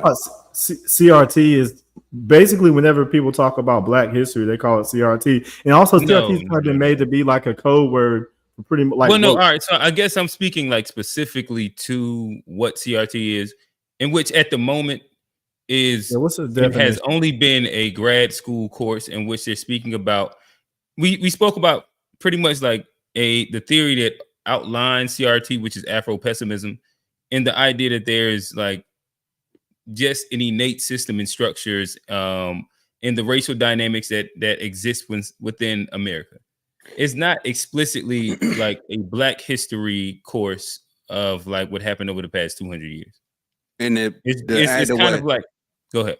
I would say to add to what Q said, it's like, from my understanding, it's critical race theory doesn't say that racism is about personal bias. It says that it's a more of an institutional effect that is ingrained or interweaved in the legal system, excuse me, in different policies. So it's like that to me is the basis of critical race theory. But to what Trey is saying, I think recently the folks on the Republican side have been using this as kind of like a whistleblower or type thing. And they're talking about it in a context that talks about like changing slavery to forced immigrant to like taking it out of the books completely. It gets folded in that conversation. But the basis of critical race theory is just, from my understanding, like Q was saying, it's really more so about the institutional injustice of racism and acknowledging that this is something that exists within policy, like racial and legal dynamics structure that exist today that are inherent from, they use the term implicit bias a lot, and like things with inside like those realms. I agree with G. The word's been muddied up so much. Can I just read this official definition, I guess, from the Britannica real quick? So of critical race theory? Yeah. So it's saying critical race theory is intellectual and social movement and loosely organized framework of legal analysis based on the premise that race is not a natural, biologically grounded feature of physically distinct subgroups of human beings, but a socially constructed, culturally invented category that is used to oppress and exploit people of color. Yep. So that sounds like a truth. It's not. It is a construct, because we used to go by nationalities until they invented race, part of the slave trade with the edict. So I mean, and I guess what have social I was effects. pushing back on, and maybe G was a little bit, was the fact that like they're not going. Critical race theory is not talking about teaching Tulsa, Oklahoma, or any version of like all the different Black Wall Streets that existed. It's not. Is it? So the course has been taught before. That's not specifically what they're talking about. It kind of like goes into like DEI, diversity, equity, inclusion, where like they start speaking about a lot of like the interpersonal dynamics that happen, whether it's inside the workplace. It goes into a lot of like these racial dynamics and the systems that are in place of why races today act the way they act. It's not specifically like a history lesson of what happened. It's why, like, in essence, it's like why niggas be acting like niggas, or why white people be acting like white people, or why, you know what I mean? Like whichever words you want to use for whichever group. But it's not a history course at all. Yeah. Well, it's not based on like specific history moments that are used to put Black people up on any version of a pedestal. What are you gonna say, Jay? Yeah. I was gonna say it's like how Q was saying, it's like if like critical race theory then proposes something like affirmative action because it acknowledges that there's a inherent bias towards certain people institutionally. So because these biases exist, you need policies like affirmative action to level the playing field, because the racism is embedded institutionally in different environments, right? So, so it's a theory. It's not a history. It's literally a theory that says racism is institutional across these different branches, verticals, however you frame it, but that's what it's saying. It's like racism is a part of the system, which sounds like you were saying earlier. In other words, like I was saying, like white folks benefit just because there's a system. Like critical race theory would go with that theory that there's an inherent bias toward whites, that when you're a person of color, you're going to have separate challenges And it's not just because a white person doesn't like black person. It's because the system is set up to create those challenges. Yeah. And that's why I said like Afro pessimism is like the framework that like sits all those things inside of it. I don't understand what does African have to do with it? My bad. You said Afro. What does African have to do with anything with CRT? Maybe. My bad. What was you here the week that we spoke about Afro pessimism? Like the theory of Afro pessimism. I don't even, when you say Afro, I'm thinking about America. What does Afro have to do with anything? I'm confused. You said Afro pessimism. All right. Trey, was you here when we went into like a deep dive of what Afro pessimism was or not? I must not have. I thought I was here. I must have not understood what you're talking about because I didn't know Afro pessimism. we broke down literally what Afro pessimism talked about. It has nothing to do with like Pan-African Africa. It has nothing to do with like specifically Africa at all. Well, it speaks about. It's not. There's a bit that does talk about like how black people across the world get treated bad. So like if you want to like push it there, but what it does is it is a basis of the framework in which like the idea of CRT and all these things are based off of, in which that there are systems in place that oppress black people. That's all that Afro pessimism talks about. There's systems in place that oppress black people. I don't like that term Afro pessimism, bro. Because it has Afro in it. Not because of what it's saying. Because this is the only place I've heard it used. So I'm not familiar with that term. Can I add something? Can I add something in regards to CRT? G, when you said it's a theory, that's I think something we have to be careful about because the curriculum of CRT changes from state to state, and different states are implementing different versions of said CRT. There's CRT at a university level, there's CRT at the public school, the K through 12 level. And I think that's when we talk about it and we have these discussions, you have to look at like how each state is going to implement said version of their own CRT curriculum and what. Hey Johnny, can I hop in and I'm gonna throw the question to you because you're going to one of like I guess the bullet points that I had. Do you believe that CRT is that it should be taught at the grade school level? Of course, right now it's at like a doctorate level, where it's something that like lawyers are learning about and different things like that, to where there's a lot of nuance to be able to be explained. Do you believe that this is something that should be taught at a grade school level? No, I think where we are in our global economy and stuff, and I think our kids should be focused on STEM. I think if you want to go and get higher level, you can learn about these like because it's a nuanced subject. Even like when we're discussing this, it's a nuance. It's not something for a growing mind. It's something once you get to a place and you need to be challenged, I think then you can bring these kind of courses in and shape how you look at the world as you grow. But as kids, I think we need to focus way more on STEM if we look at how we're competing globally. I think K through so we shouldn't teach kids about the social climate that they're living in. We should just let them learn on their own when the kid call them a nigger excuse the N-word on the playground. And that was hard R too, Trey. That was hard R. That's what I'm quoting the. I'm quoting the. It sound like Drake saying nigga. Right. I'm quoting Drake. But like Trey is they should learn history. They should learn history. The history should not like the facts are the facts. You ain't got to shape history within the context of race. You could just tell the story how it is. When you try to shape it and you have these different, kind of nuance and not like I don't think it's authentic. Like I don't think it's a genuine like push to help position black people in a better. I think it's a genuine push, just like a lot of the things the Democrats have to make us to exacerbate the inferiority complex that some people that might there's a perception that exists, or the white superiority complex. It's designed to help expand that rift. I think just teaching history in general is more than enough.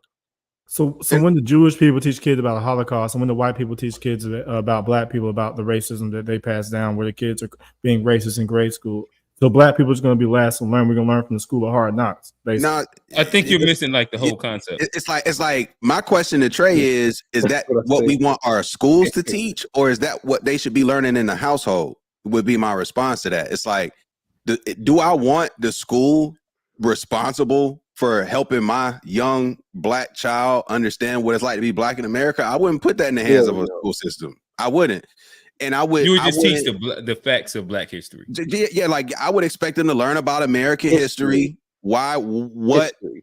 Like, you know, I would expect them to learn this curriculum, if you will.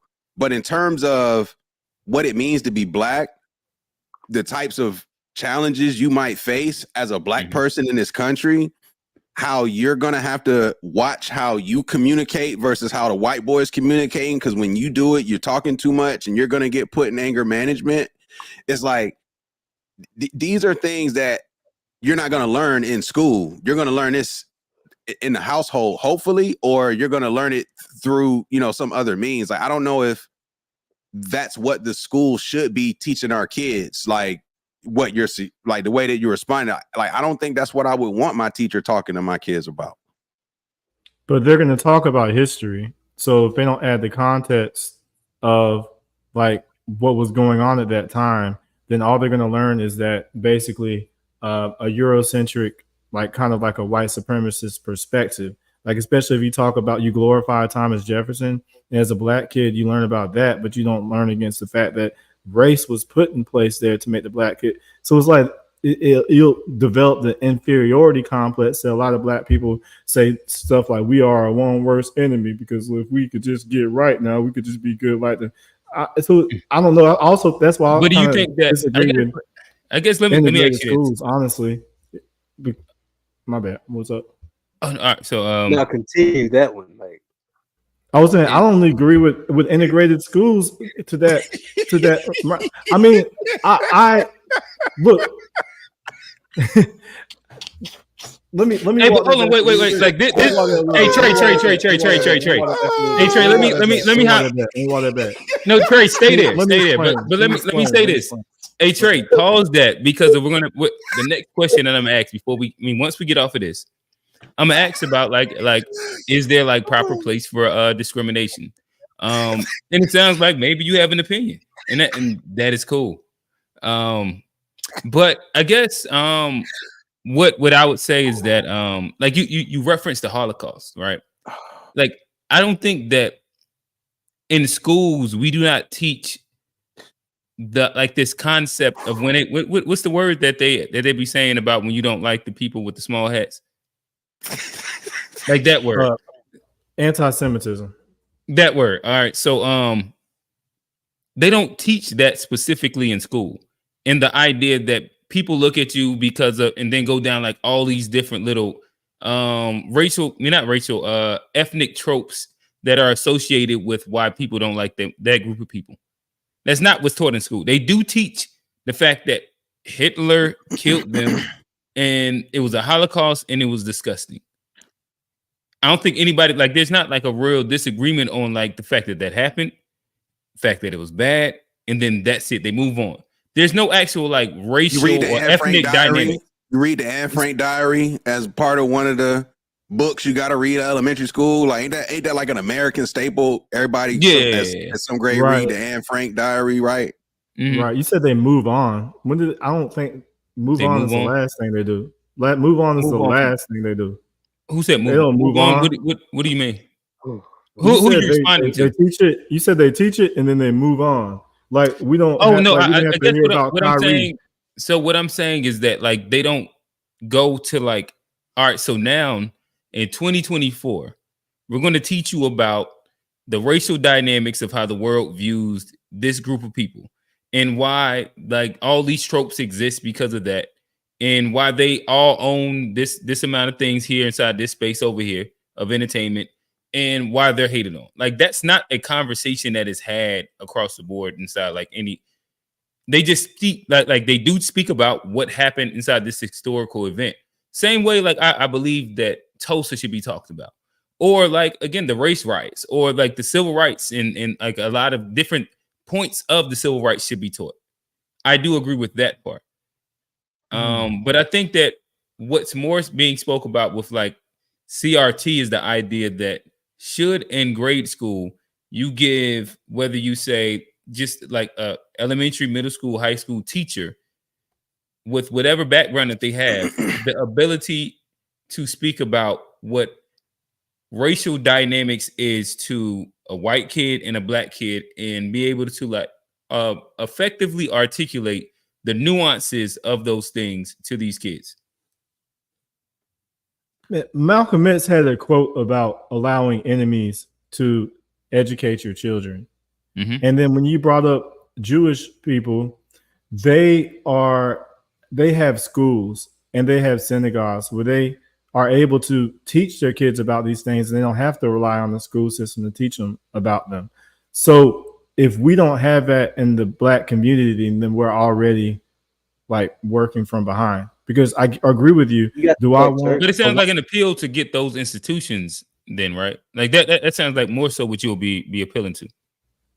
Yes, and that would be my compromise. It sounds like y'all are more like, well, the kids don't really need to learn about that at that age. And I'm like, they might need to learn about it. Said that like, they should learn about that at the home or inside, like whatever place that you feel.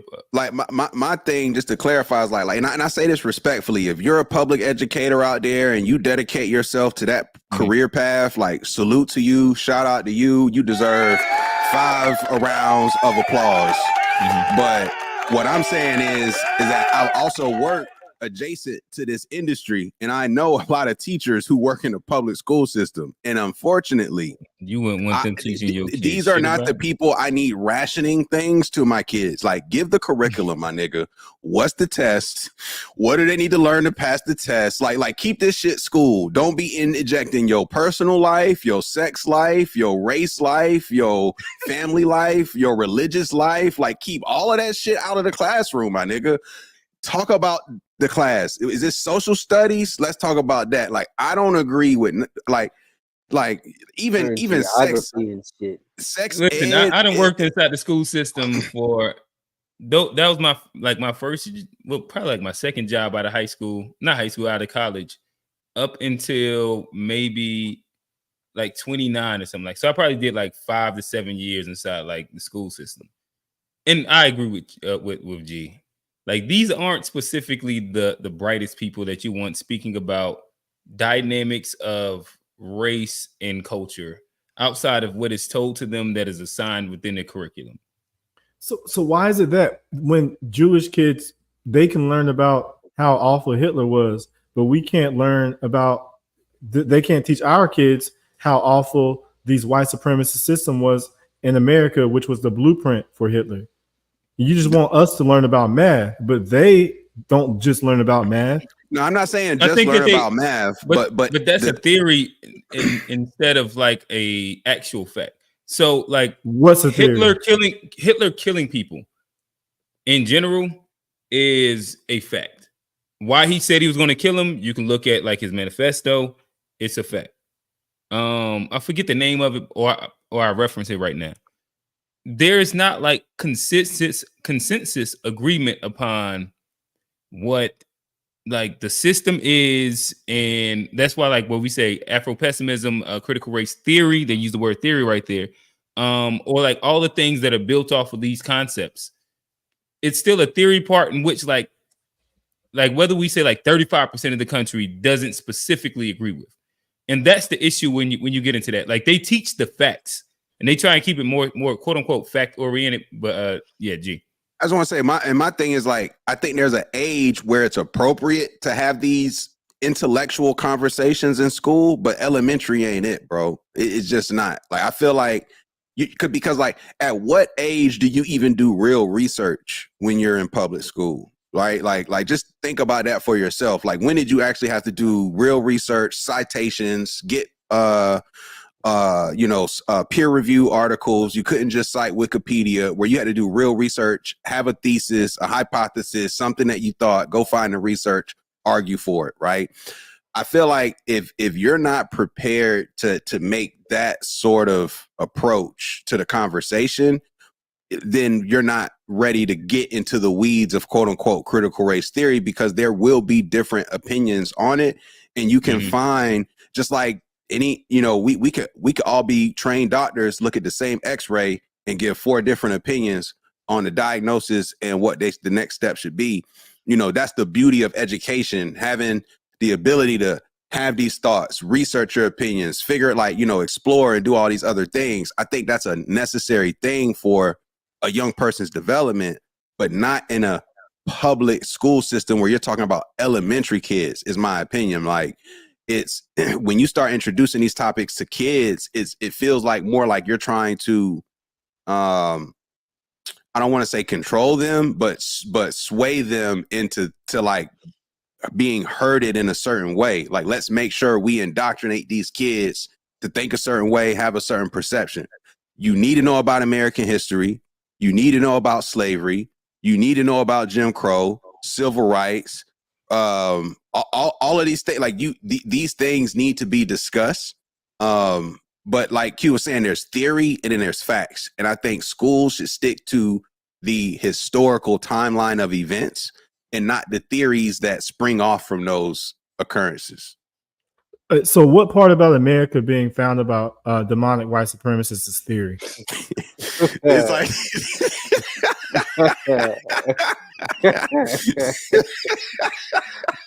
Hey, Trey, sick of y'all laughing, bro. Yeah.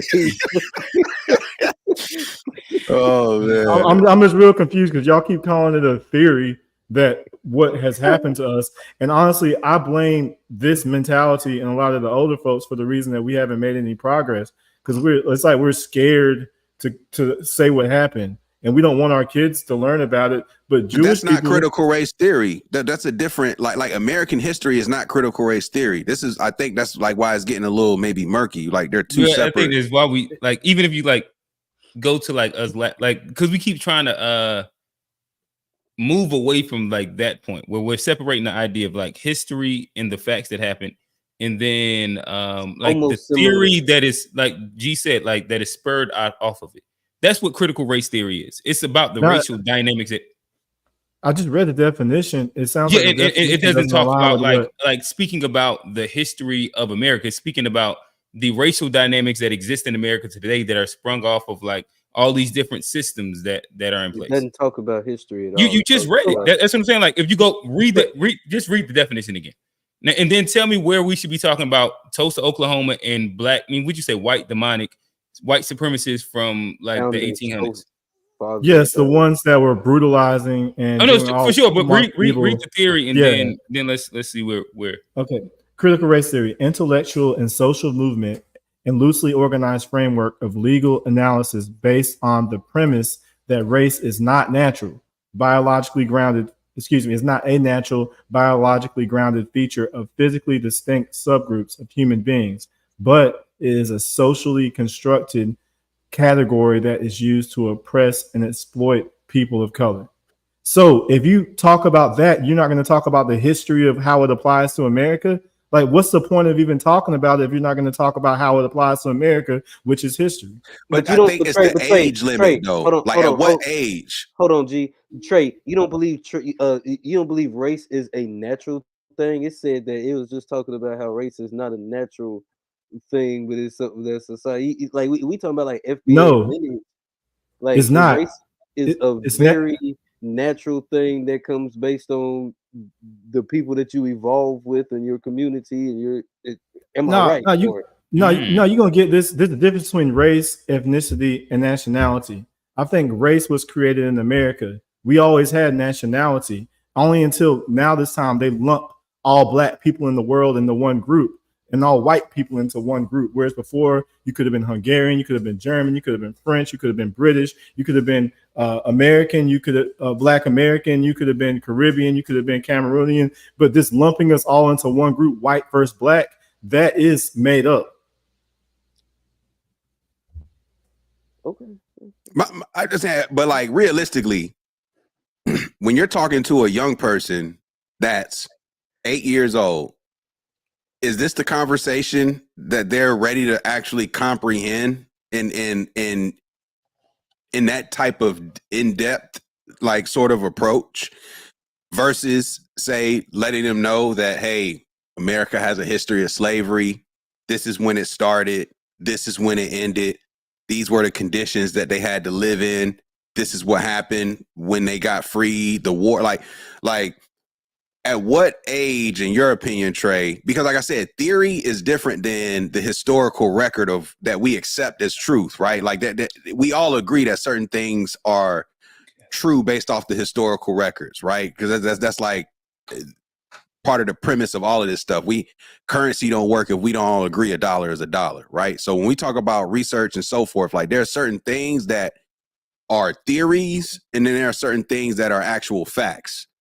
And in the world of academics, theories can have multiple arguments. You can argue for a theory, you can argue against a theory. There could be multiple theories for the same thing, and all of them have empirical evidence to back up what they're saying, right? Because of their method, quantitative research, etc. That's what you get your PhD in. Yeah, exactly. PhD in theory. Exactly. So it's like to talk theories also understands that you're talking about something that could be true, but could also have another argument that goes against it, like Big Bang theory. It could be a Big Bang, but there are also other theories, right? Should we be teaching kids early on that the Big Bang theory and all this stuff is this, that, and the third? Like, is that what we want? The teachers telling little kids, or is that like more so what people's households should be making sure their children are aware of? That's just kind of my stance on it. It's like, why do we want the school to have this responsibility of informing our kids and preparing them, when in reality, like, that's not something we should be giving to the schools? The word theory is just throwing me. I think they did a disservice by calling it a critical race theory, because everything they talk about is provable. Like if they're talking about it was a category that is used to oppress and exploit people of color, that's not theoretically. That's like that's factual. That's what happened. That's what led to where our present day experience. So it's not like the Big Bang theory where we can't prove it. We can make a linear, like time progression into what happened then into where we are today. And if you want to talk about the present and you want to talk about people in that period of time, like if you're going to teach a young black kid and glorify an enslaver to a young black kid, then I think as soon as you talk about that enslaver, you need to tell the kid about like what they're really about. That's why it does make people uncomfortable who aren't black, because they have this sense of guilt as if we're talking about them specifically, just because we're talking about some white supremacists. Like Tara is saying in the chat, nobody should be teaching people that all people with white skin are evil. That's not what CRT is about. But they shouldn't teach black people that the reason that we're in our position is because there's anything inferior about it. The reason we're on our position today is because of what has happened to us, and it's up to us to do something about it, and realize that it's not. Because if you don't understand CRT and what happened to us in the past, you just think as a kid that the only reason we're in this position today is just because we just can't get it together.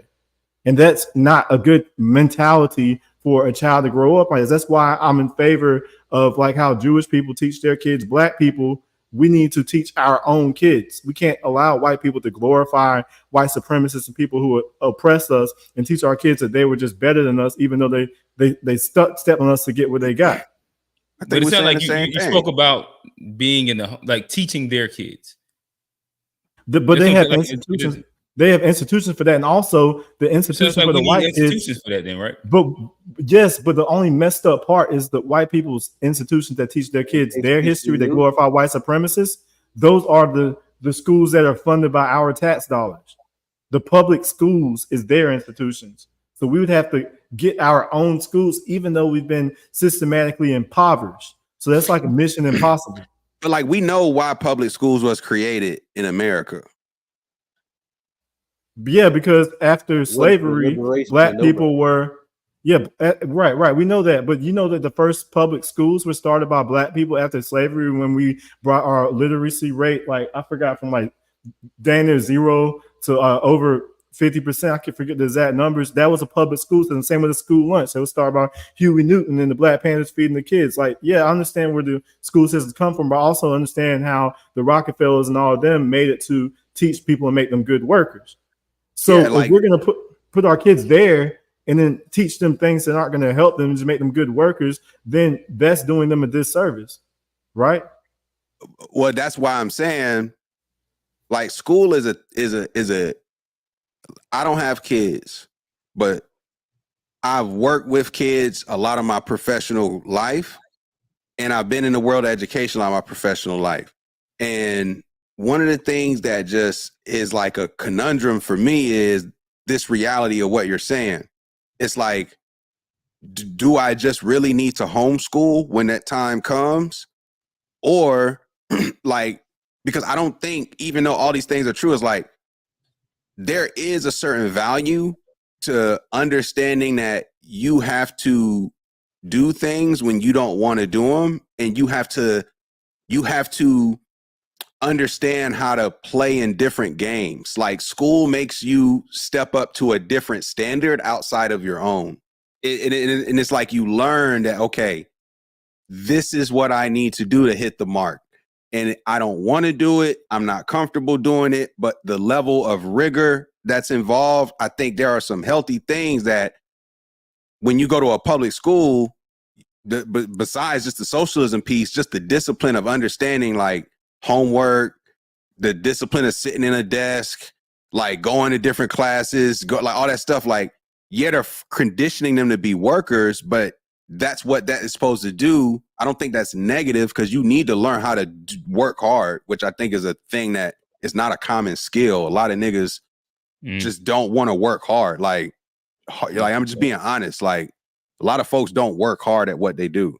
And like extending that past niggas and saying people. Most people. Please, people, bro, yeah. please, no, but you know, I'm niggas use niggas to talk about. I know. I know. For my FBA Trey guys. Yeah. People. A lot of people just like hard work is a valuable skill. So if you are able to somehow gain a discipline and an understanding around hard work, doing things you don't want to do to achieve certain goals, I think that's valuable to learn at a young age versus not having that sort of discipline ingrained in you at an early age, whether that's through your school, whether that's through your religion, whether that's through other things. That's why I think some of these things have value.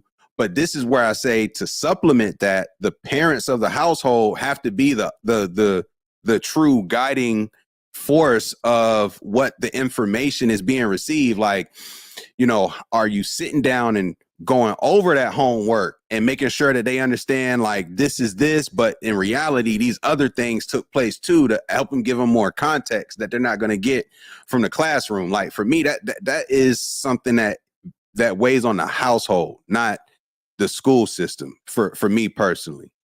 As we continue the conversation, at what time is it? It looks like 11:30 ish. We'll be opening up the call-in link. Make sure that if you're active, I see a couple people in a chat. They're asking about the link. I'm gonna post it now, but understand if you join now, you're gonna be waiting for about like 12-15 minutes. But at 11:30 ish, we'll be opening up the conversation for a full panel conversation. Whoever wants to, Johnny, you haven't spoke for a second.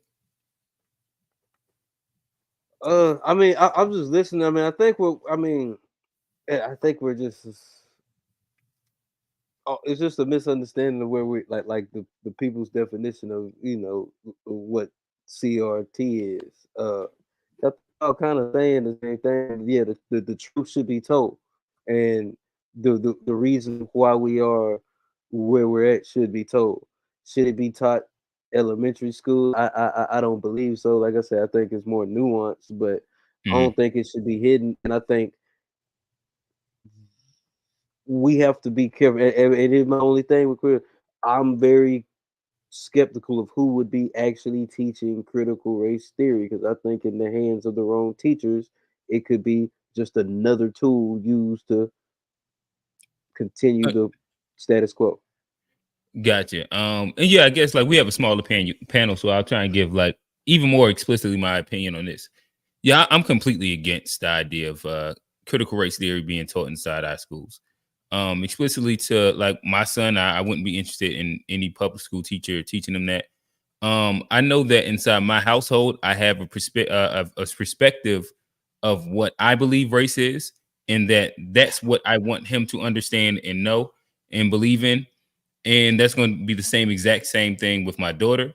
But I don't trust in any words that any standardized curriculum will be telling them about how to explain racial dynamics.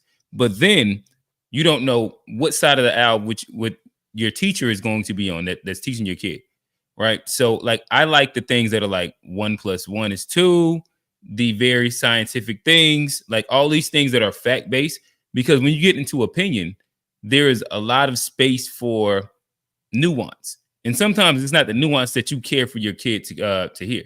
Like, what would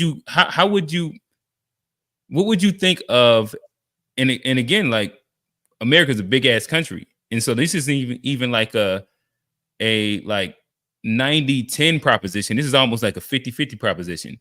Your teacher being expected, what is it? How Tariq say it? A supposed white supremacist.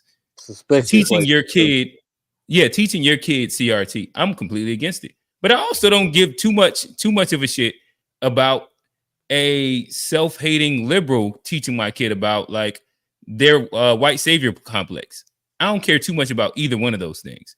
Like, I think that there's a very specific power in being black and being a black person that's going through the journey of what is being a black man or woman. And I specifically would love to teach them that thing.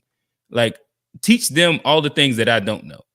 You teach them about like the Pythagorean theorem. Teach them about chemistry. Teach them about shit that happened inside whatever country back inside whatever time. But I don't necessarily care about you telling them what it's like to be a black man explicitly when we look at the demographic of teachers in America, which is predominantly white women, telling a black boy, my black boy, what it means to be a specific black person and what that feels like.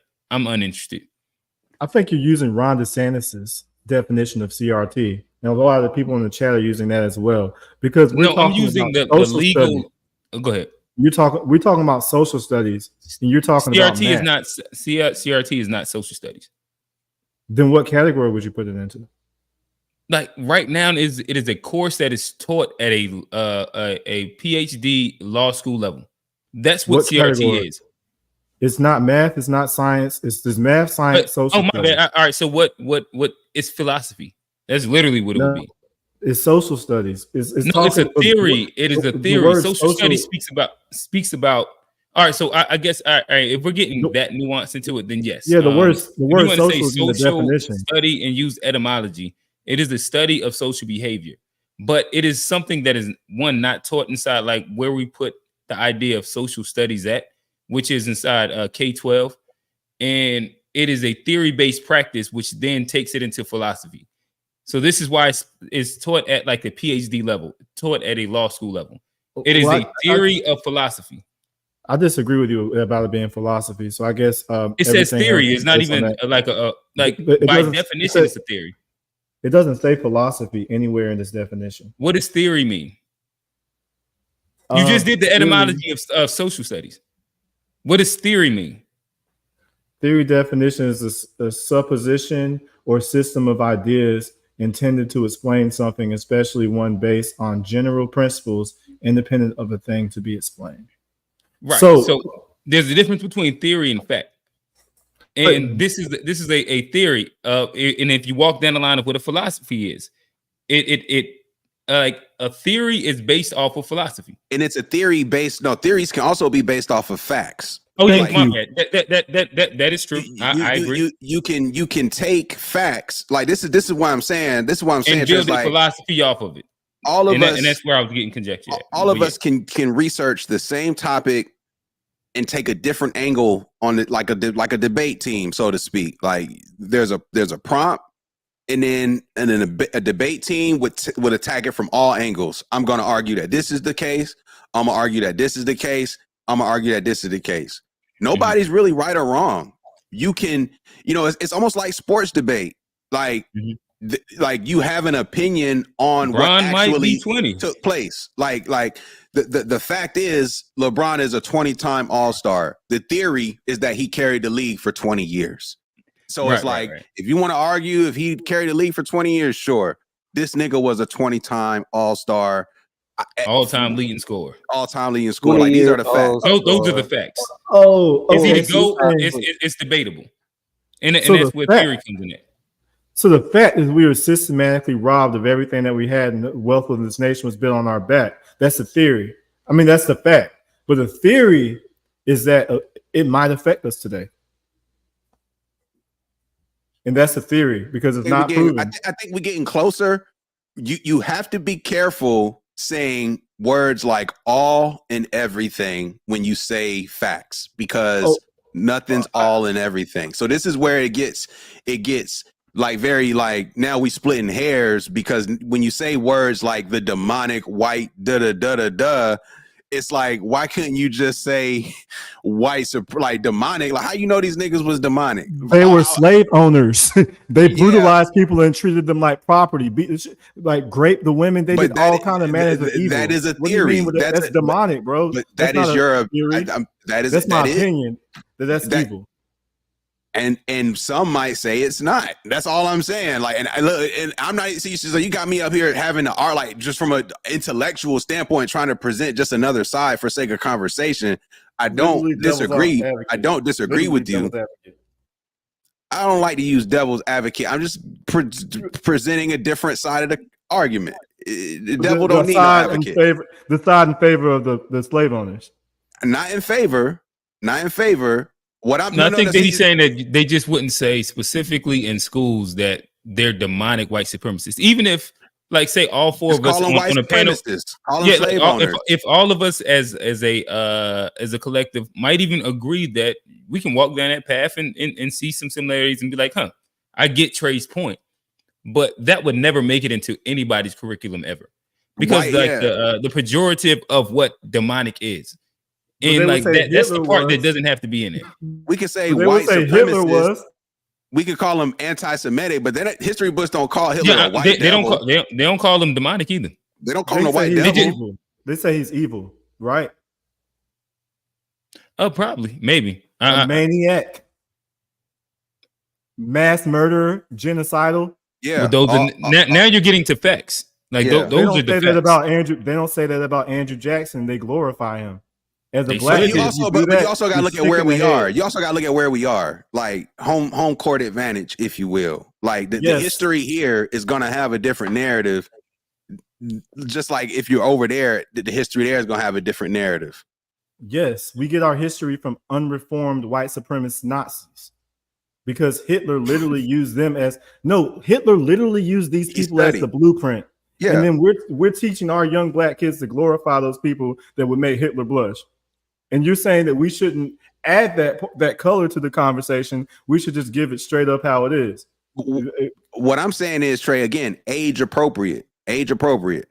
I don't want my kid, even though they know about sex, I don't need them watching sex scenes in the 4th grade. I don't need them watching explicit sex scenes in the 4th grade, even though they know that's how a baby is made. I don't necessarily need them watching these, shoot 'em up, heavy gun violence things when they're so young, even though they know what guns do. It's like, you can know what something does, but having the maturity enough to actually have an intellectual conversation about it, I think it's something different. Is my only thing about this. So what age do kids learn that Hitler was a bad guy? I don't know. Maybe. Right, what's the question? In middle school, you don't think they learn about World War II until they don't learn about World War II? But they typically learn about the historical facts of it. Okay, so at what point, as a black kid, if you're glorifying a person that thinks you're an animal and who would like literally like torture you, because a lot of these people would torture their property, and as a black kid, if you're okay with your kid learning about that and holding these people in high regard, then that kind of explains why we're in this position today, because we have no backbone as people. Like, we're allowing our kids to learn about people that hated us and put them in a good light. And then if people want to add some color to that, which is what I consider CRT to be. Well, you're just making up a definition of what you think CRT is. I think you're making not what they. No, I'm going off of literally what the curriculum is. You said it's a theory. That you're saying there's a theory that these lynchings led up to our position. Say like, what does CRT mean? CRT is talking about no. What is like when you say the acronym? What is it? What does it mean? critical race theory. So I'm not just like I'm personally not saying theory. It's You're in the not name. personally, but then if you also go to what like the curriculum is of what they're talking about, like So, I guess like we're going inside like a bit of a circle. Like so, and this is where I think this is where we keep getting lost at, and it becomes a circle of conversation. I don't think anybody in here is saying, could there be more historical facts implemented in school systems that talk about the detrimental things that white people did? As the panel, do y'all agree that that is something that we all will be comfortable with our kids understanding and learning? Yeah. If it's the truth, hell yeah. If it's the truth, yeah. So, like, you keep going to that part, and then you're putting in the word critical race theory, which is something different, though. And so, like, we all agree on teaching history as good or as bad and as ugly as it looks. Critical race theory doesn't teach that. That's not specifically what critical race theory is about. It's about 2024 and how it impacts like the racial dynamics that exist today, and teaching that inside a school setting. Well, see, the difficulty is that it doesn't say anything about how it affects 2024, but it does say that critical race theorists hold that racism is inherent in the law and legal institutions of the United States. There's nothing theoretical about that. That's what I've been saying. No, but it is to some degree. Instead of Encyclopedia Britannica? Oh no, just look at like there's like an actual website that's from the founders of that CRT that actually kind of says their definition comes straight from them. You can look at what like in Florida, like how somebody was even talking about it there, how the curriculum in Florida, like it's negotiable. Like Ron DeSantis is willing to put CRT in there if it taught some fucked up shit. Somebody in the comment just said that. So it's not just one specific. You act like it's just one overall arching branch where like, but it's implemented in different ways in different places depending on how you're talking. And that's the problem I think we're saying we have with it, is because we're not sure of how it's going to be implemented in every single case. And that's what we're wary about. If it's implemented wrong, it could do way more harm than help. Like, imagine how critical race theory is going to be taught inside rural Alabama, inside that predominantly white town. Like, what are they? Like, would you prefer what is being that one black kid going to look like inside that? Bro, it's going to be better than when I learned in South Carolina about the happy slave narrative, about how some people didn't treat their slaves that bad. In the Lost Cause I never heard any of those things. I guess like that's probably like a South Carolina thing, but yeah, in North Carolina we never said like happy slaves existed. I don't know. What about the Lost Cause narrative? The happy slave narrative, you never heard of that concept? In the dollars of the conspiracy? G. I to answer Trey's question about like how is that not a fact? I don't disagree with critical race theory. So I want to just make sure like that's clear. I don't disagree with critical race theory. I happen to agree with the theory. What makes it a theory versus a fact is based off of these, like if you read a peer review article, there's an abstract, there's a methodology, there's results, there's a summary, like it goes through how they got the reasoning from having a thought to then going through the process to say, this is the results of what we found based off of what we thought. There's no way to just say inconclusively, in a way that's measurable, that racism exists in all these institutions. You can go out and prove it with evidence, but even then there's going to be another side proving something else with evidence. I'm just know if you can prove. You can't prove it. You can't disprove that racism is in these institutions. You don't have to agree with their position or their argument, but the argument can be made. Like, there's an argument being made. I don't agree with the argument is what I'm saying, but there are people who make an argument and they root it in historical facts of what has taken place. They're playing dumb.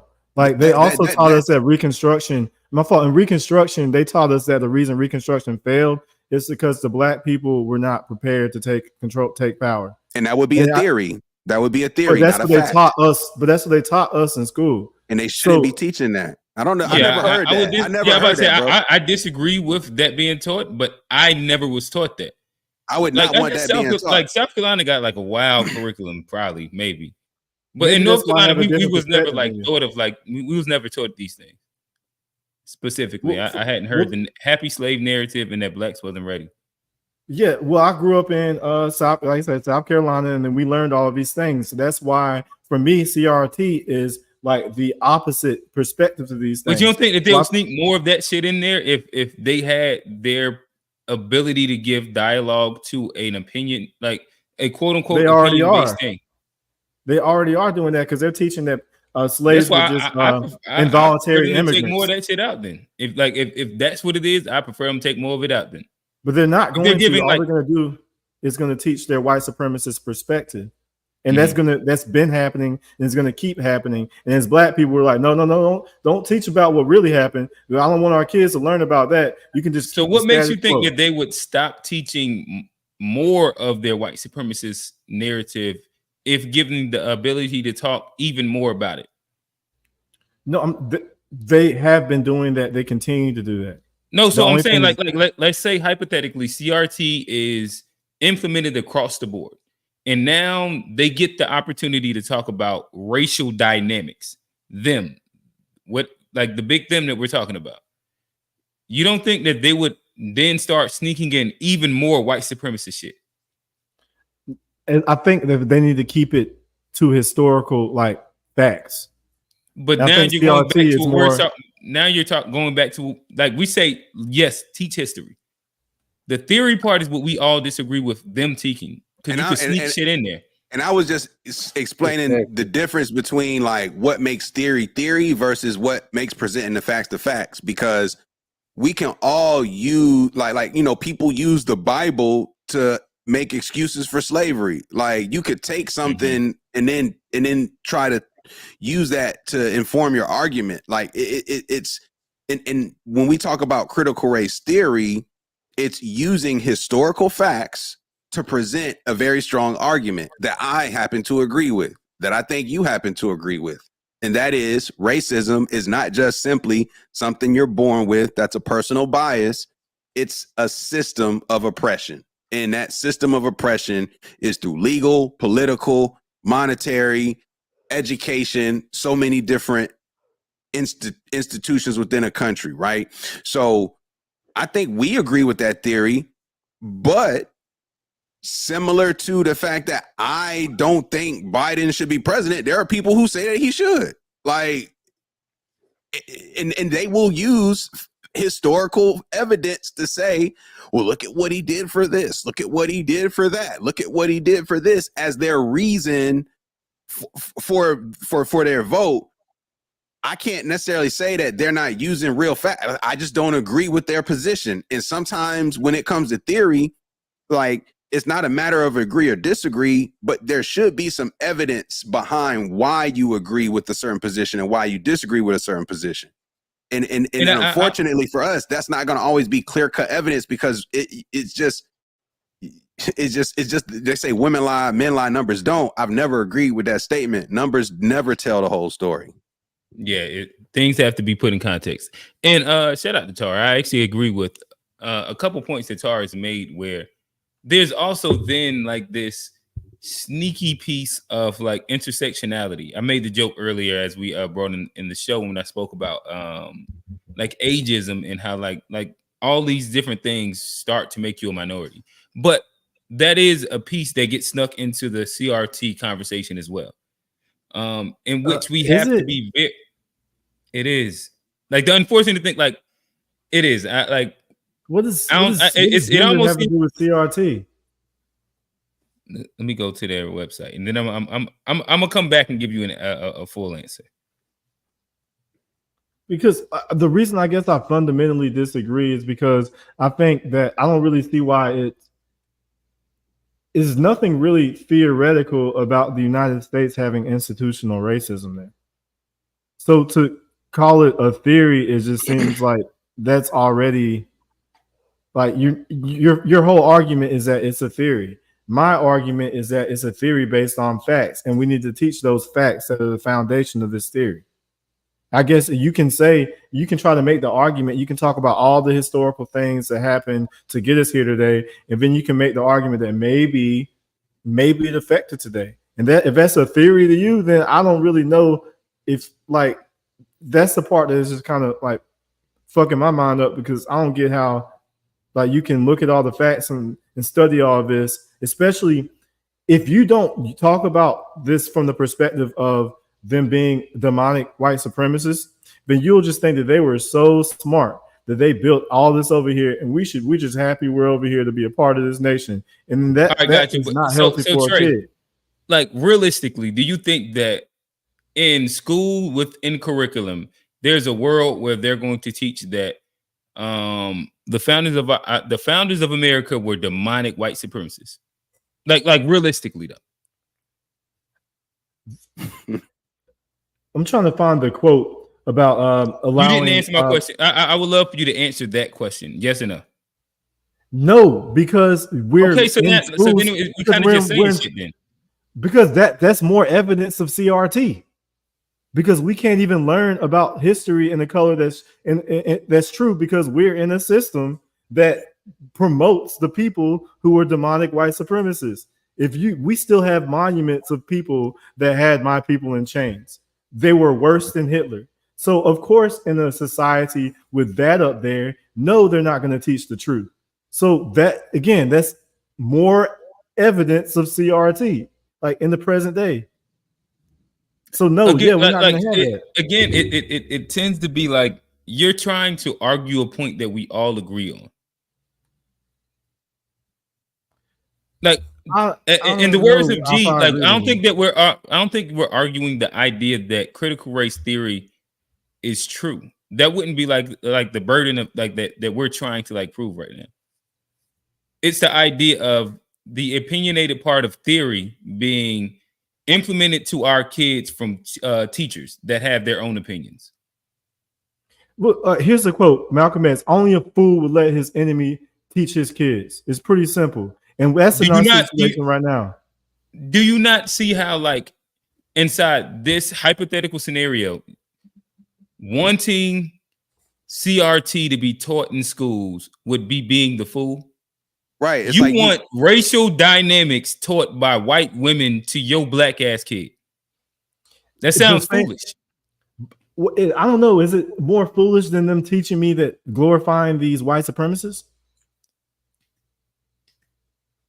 Pick your poison. Like, dude, like when you say glorify white supremacists, like I don't know how many of these old white folks I glorified growing up. Personally, I just don't. I didn't see these niggas as heroes. I didn't. They were never like, I didn't grow up saying I want to be George Washington. I just never did. I never grew up saying I want to be Ben Franklin, or I just never grew up idolizing these folks. So I can't say that was my personal experience, and honestly, the homies, I don't think that was the homies' experience either. Like I your general point, but it's like also too, it's like, you know, we're not a black country.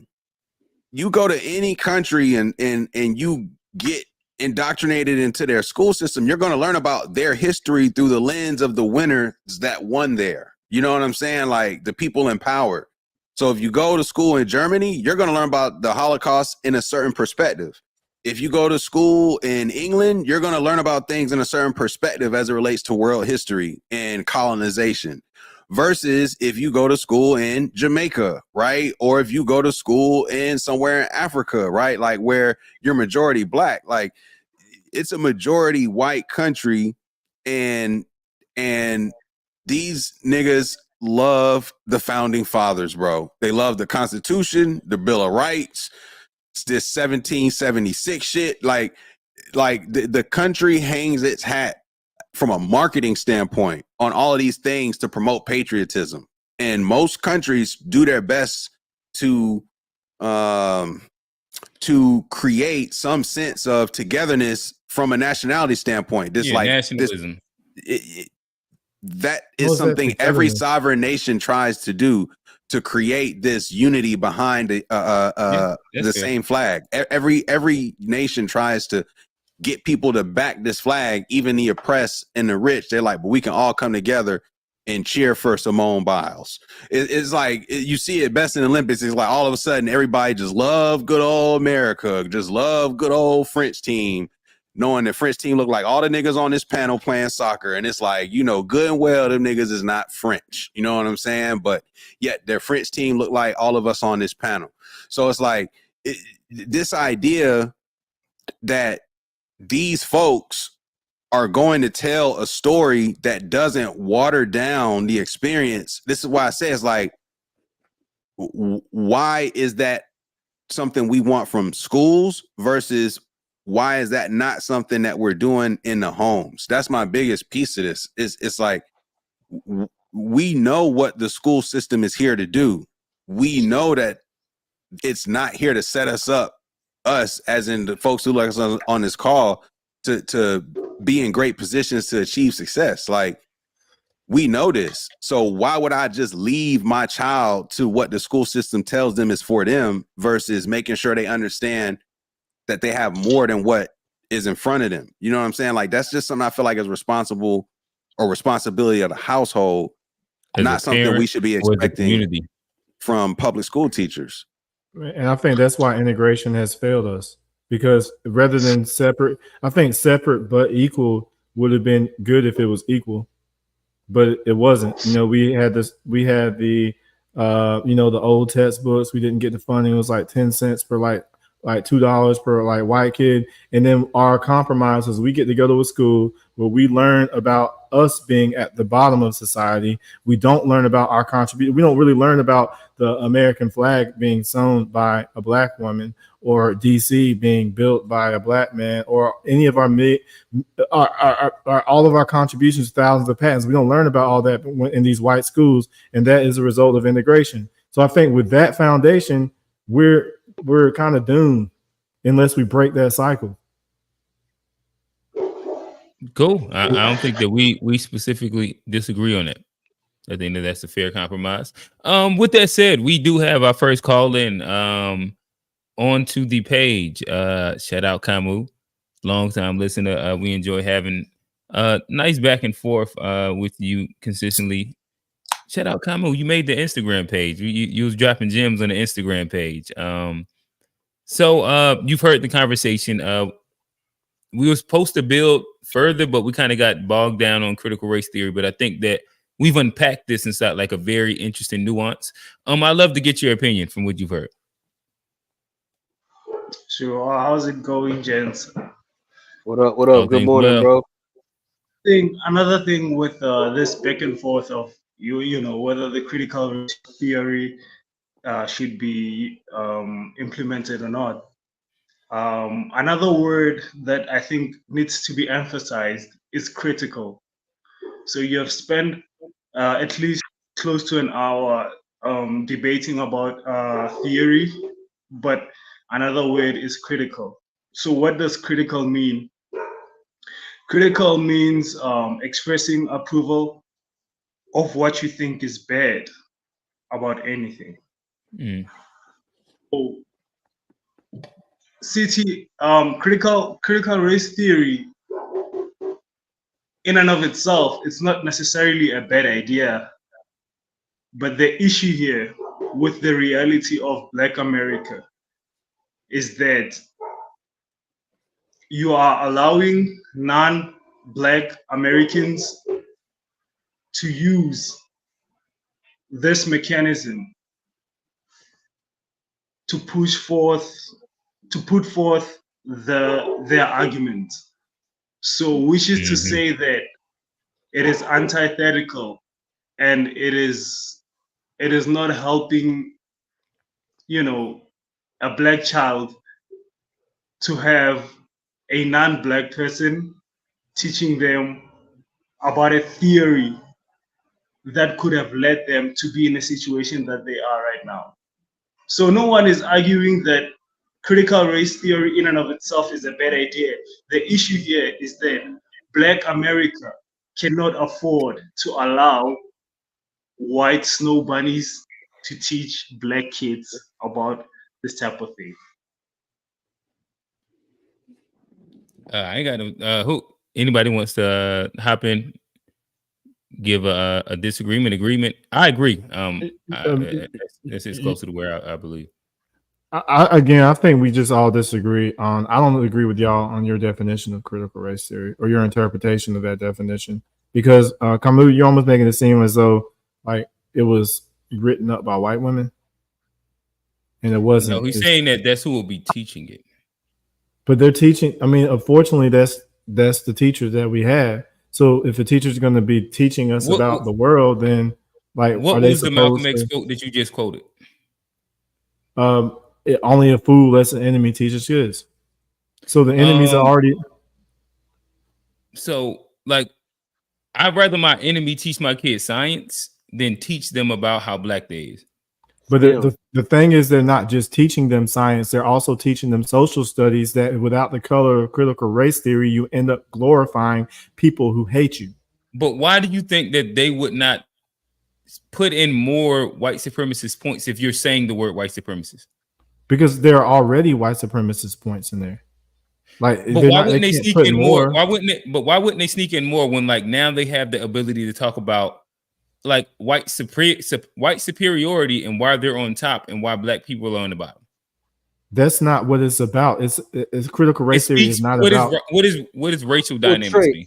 Trey, you know, Ron DeSantis, this was in the comments. They say he compromised on even allowing critical race theory under the guise that they would teach that the slaves were learning trade skills.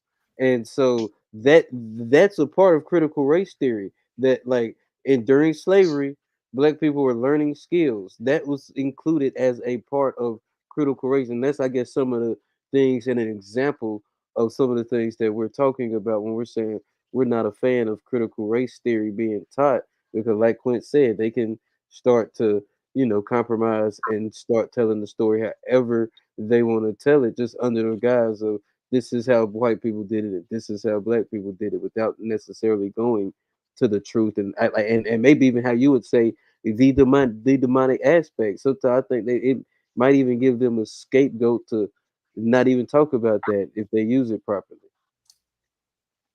Another thing, you guys, I know G gets to be triggered a lot when I say this, but I have to say, you guys, after Dr. King and you know, who's this? Fred Hampton. I know you are attacked and everything else, but you guys haven't made much effort to build your own stuff. An argument here shouldn't be about whether critical race theory is a thing or not. It should be about how many black independent elementary and high schools have we created so that we could have our own people enforcing critical race theory on our kids. You don't critical race theory would explain why we lack these things. If is an interesting position there, because what critical like to my interpretation of the basis of critical race theory is that it's an institutional form of racism. It's not based off of individual racism. It's not based off of one man versus another. It's a systematic oppression. Systematic oppression across several institutions, from law, politics, education, banking, healthcare, you name it, food, all of these different institutions that have legal policies. These policies are set up with unfair advantages that go against people of color. And because of, say, what critical race theory suggests, when black people do make attempts to create these things, institutions, whether it be schools, banks, hospitals, you name it, something happens. What happens is not always the same, but there are structural reasons as to why these things either get off the ground and don't succeed long term, or why they have difficulty even getting them off the ground in the first place. So again, it's like this idea that blacks have never created things. We've created a lot of things, and continue to create a lot of things. But this is why I agree with critical race theory, because even with that said, we've yet to find any way to really gain power over our own creations. And that is to me, a symptom of systematic oppression, which is what critical race theory speaks to. But agreeing to it alone is not enough, G. And I understand, again, I'm not saying that, there isn't an intentional will from white supremacy to destroy you guys. But again, you guys are known to be quote unquote a $2 trillion people. From 75 to today, you have nothing to show for it. Whoa. Hey, Camo, bro, don't get me started on South Africa, bro. What is the color? I don't even have to get started on South Africa. It's like it's just like to make that statement again. It's like it's now you're getting into a theory, not a fact. If you wanna make an argument and research it and try to use facts to back that argument, you could. But there are a lot of facts that go on the other side of what you're saying in terms of saying we have nothing to show for it. I'm talking Camo, about. Are you colored? Are you colored? See, when I say or are you black? I'm talking about basic institutions that a community needs to survive. From 75 to today, you can't show me any of those. But why? Have you heard of HBCU? I'm talking about institutions. We got plenty of institutions. Like we might not have the best institutions, but I mean, we got the Black Church, we got HBCUs, we got black-owned banks. Nah, dog. Don't tell me 50%. I mean 100% black-owned banks. You don't. So when I'm talking about America, bro, like Kamu, real quick, are you colored though? Are you black, bro? Real quick, are you colored or are you black? Just out of curiosity, here's a question. You're colored? In South Africa. You're colored in South Africa? No, I'm black, brother. So who's colored? So basically, colored is a culture more than a race. So but you're not part of the colored culture? No, I'm not.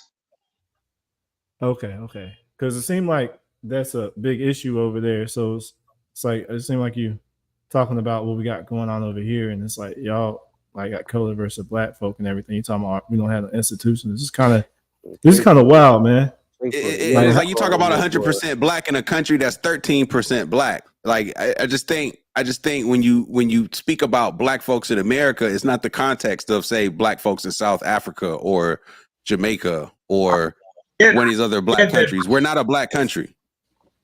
I get it though, but you had Tulsa, even though you're not a black country. You had Walmart. You had all of these things. What's stopping you from? Yeah, I understand that, but what's stopping you from 75 to today to build something? Until Dr. Umar happened in the 2010s, he's trying to build a school.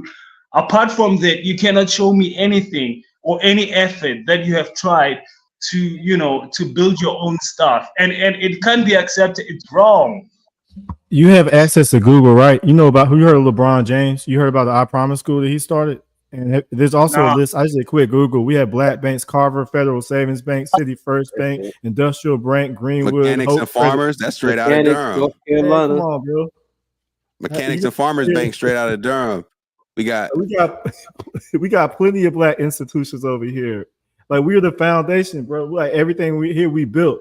Even the art that we created, like music, like country music, rock and roll, hip hop, everything, R&B, everything that you listen to, like the clothes that people wear, that all came from us. FBA, we have colleges, banks, and what else more do you need? We say we don't have no institutions. We don't have like Shantytown. I won't be like, man, I don't get stuff. We got the Nation of Islam. All right, so fellas, let me hop in really quickly. So we do have another call in. He actually called in on the To Be Fair show this past weekend, and we had a good conversation. I think that for all the FBA brothers, and I think he did a good job of representing the perspective of FBA inside like a non-derogatory way, non-inflammatory way. I think he explained out really, really, really well, and in multiple capacities. And I'd like to introduce to the stage again, TBI, talk to us. I'm sure you come in and you got some opinions. You can go to the topic where we're at, or just kind of tell us what we have wrong. That was a crazy intro. No, I think I thought it was fire. I thought I threw my alley-oop. No, I appreciate it. Yeah, but no, I was gonna stay in the chat, man. Kemo was talking wild on here, man. With we don't have no institutions and things like that when South Africa is not ran by the majority of the people that are there. So, but as far as like CRT, I think it's definitely a theory as far as I think they created the term. I know the census they have kind of taken and flipped CRT and what it is, but I think it just comes down to you have to tell the kids the truth, because if you don't, these white supremacist people will eliminate the whole history of what they did in the past, and kids will grow up not knowing what happened. And Do you especially trust? black kids. Do you trust the? All right, so I guess I'll ask you this first question before. Do you look at the public school system as a branch of white supremacy? I feel like a part of it is, but I'm not telling them to put there. Just teach history, because I mean, once you Oh no. teach history, because I think where it got out of hand and DeSantis came up with this whole woke act is this new generation of white kids are starting to see like, hey, what happened in the past, and they're starting to like look at, be critical and like ask their parents questions like what did y'all do, or what did our forefathers really do to these people? And now I think that's causing them to be like, hey, we don't need to teach that because our kids are starting to ask questions. It's making us in a bad light, but it's still the truth. And I think they're trying to wipe away all of that to where I think they were they didn't have books come out where it's saying like they weren't slaves, they were servants, and that's a real dangerous game because you let that go on and go on, and we're saying like, hey, just don't talk about it. Them hearing that, they'll just wipe away history completely if we go down that route. So I think you gotta tell the truth and keep it in the Right, forefront. and I again, when you say like we got to tell the truth, I don't think that anybody in here would disagree with that. But if we're saying that the school system is an arm of white supremacy, why would we trust them to actually tell the truth of what happened inside whatever time, and not say black people indentured servants or black people learned trades, or like what they're already negotiating even before this hits the public school system? It almost sounds like a barter of fact for opinion for a lot of things, instead of having, whether we're talking about like our school, I mean at home, where we can teach our kids exactly what happened, or inside like our community centers where we can teach them exactly what happened. Why would we leave it to what we're already saying is a branch of an overall system, and then like the literal opinions of people who could be active participants inside the system of white supremacy? Yeah, I think we just can't. We have to just hold them to just tell history. Like, hey, just tell what America's history. Because in that case, we should just eliminate just all history. Then, if we're not gonna like tell exactly what happened or leave stuff out and change, it's like you might as well So, just take it all I out. guess let me ask you this then. So you believe just tell what happened, but so not the explicit racial dynamic idea and explaining to black kids what being black in America is today. I Just the say facts of what happened, right? facts of what happened in the construct around the fact that happened. Like, hey, these people didn't want to do this. They were forced. They were tortured. Mhm. Like, give the explicit facts of what it is. Mhm. You don't, of course, you can't come over there and call them like white supremacists. But I think if you put it in there and say like, hey, this was a forced act. These people were So I brutalized. guess where are you from, TBI? I'm from Atlanta. So in Atlanta, do they teach slavery different than what you just explained? I think they glorify like what we've been taught in I think schools in America. Period. It's just we've been taught like about George Washington, but we don't talk. I didn't learn that he owned slaves until I got older. Like that was never taught. He's just put in a good light. This is the first president. Well, you don't get the full, I guess, picture of his personality, his lifestyle, and who he was. We're not taught about that. We just taught like, oh, he's this great man. He's on the dollar bill. He was amazing. All the presidents was great. The founding fathers, they were here for freedom. But it's like it's a whole lot that's left out on like how did we got to this place. So I think in all schools that's what we're taught. We're talked about slavery is touched on, but it's more focused on these quotation heroes, the founding fathers and what they did and how they built Do such a you great think country. that between critical race theory or any version of like anything would stop America from teaching that the founding fathers were great men? I think And that they had like you know what I mean, like important parts inside the foundation of the history. Whether we agree, like I'm pretty sure all six of us right now, we got one in the back end. Shout out to Don P914. Bring you up in a second.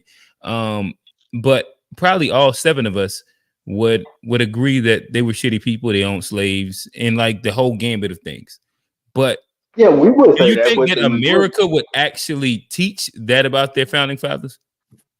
I think if we just hold them to teaching history, kids will put it together. Just like I think that's why it's coming up because these Caucasian kids are starting to put it together. Like, hey, what happened in what was this? It seemed like y'all treated these people real bad, and I think the parents are like, hey, don't look at that. Let's look at George Washington, the great president. Don't look at because I think if you teach history because of course, if we wanted to teach it how we like how kind of what Trey was talking about, if we wanted to teach it like that, which I would get cool with. But of course, if we wanted to water it down and just teach the facts, I think the kids will put it together, and that's why this whole CRT thing is coming up because they're starting to put it together. Like, oh, Gotcha. this was something really tragic that happened in the past, like really evil that happened in the past, and now they want to get ahead of it and say like, hey, let's not talk about that. It's critical race theory. Gotcha. Okay. Understood. We do have a new guest to the panel. Don P914. Love to get your opinion. Are you for or against critical race theory being taught inside the schools? Why not? I'm gonna be honest with you, and it kind of sounds like fence sitting here, but I'm indifferent to that, because my thing is the onus is on us as parents to teach our kids about history, the way the truth about history. That's what the onus is. I don't know about any of you guys, but me personally, I know that I'm in the belief that we live under the system of white supremacy. So I wouldn't expect for the public school system to teach me or teach my kids, the truth about racism and what's going on and the effect that it have on us now, right? All of us who has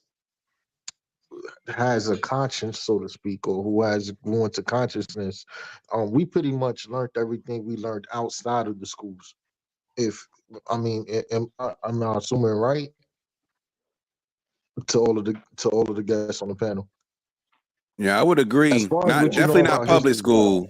Definitely not public school. Like, yeah. Yeah. So guys, if you're saying, sorry, can I go? If you say that the responsibility should be relegated to black parents teaching their kids, do you guys not have any interest in building your own schools? Karma, we done told you, Negro. We already Nigga, have we done our told own you. schools, We man. got schools, What are you nigga. talking Damn. about? Come build them for I us, kind bro. of, I kind of feel like what you just asked. What you just asked, I'm hoping that it's in good faith, but it comes off as disrespectful.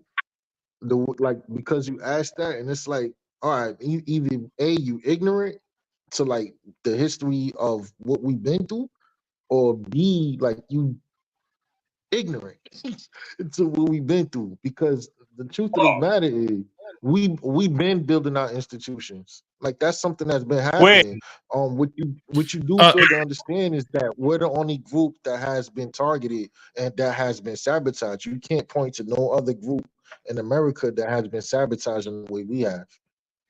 Exactly. And I guess Kamu, if I was to hop in and interject as well, I guess just to give another perspective. So understand that even within like the school system, like there's the whole charter school thing that happens, in which a lot of these charter schools are predominantly, if not almost all, black. Inside a lot of different little factions.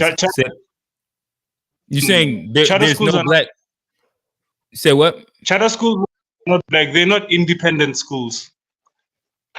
It's literally public schools with black names in it. It's not an independent black curriculum going on down there. And they're also it's also white people who are teaching black kids there. So charter school, we're not having that conversation. Okay, all right. So I guess what I'm saying. So all right. So for example, I'll just give like my little brothers and sisters, for example.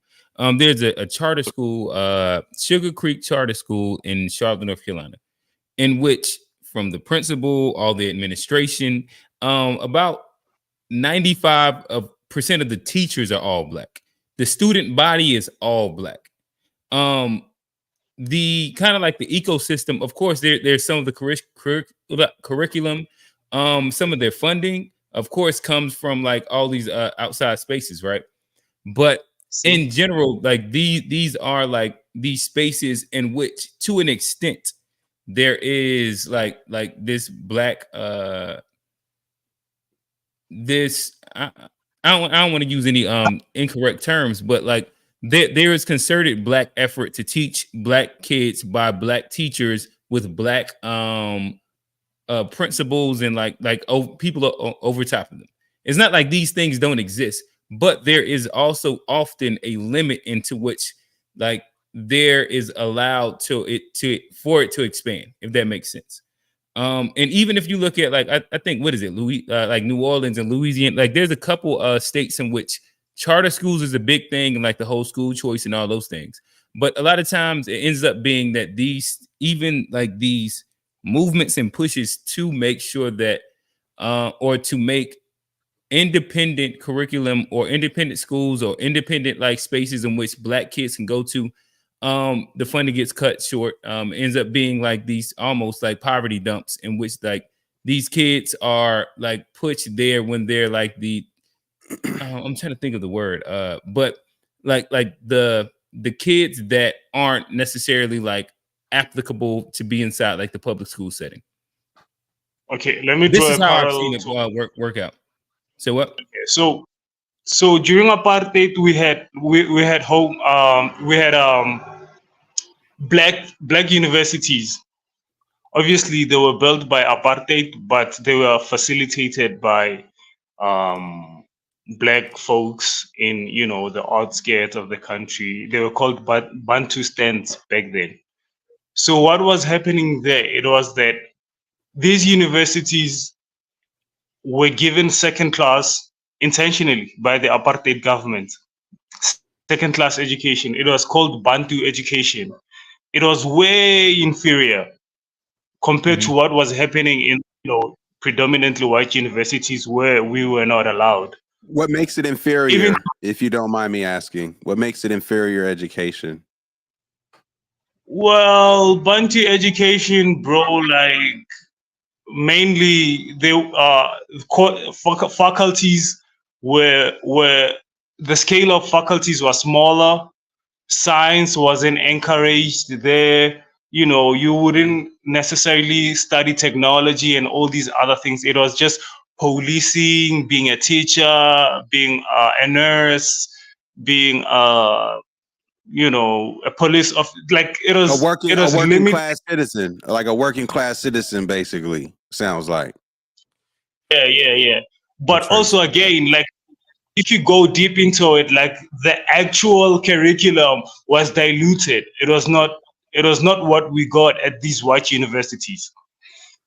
So fast forward to today, we still have them.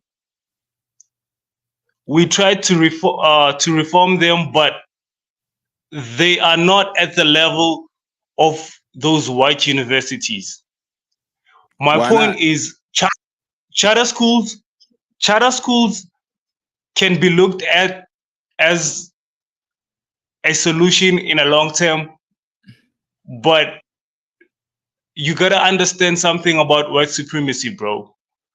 Their main objective and their purpose for existence is to always make sure that they create systems that they will oversee and Right. All right. appoint So black Kamu. coons. So Kamu. So Yeah. I guess to an extent you was just asking a rhetorical question, then, right? Because it seems like you understand and know the answer to the question that you was asking. I When do we got a speak question about for him too, Q. You said what?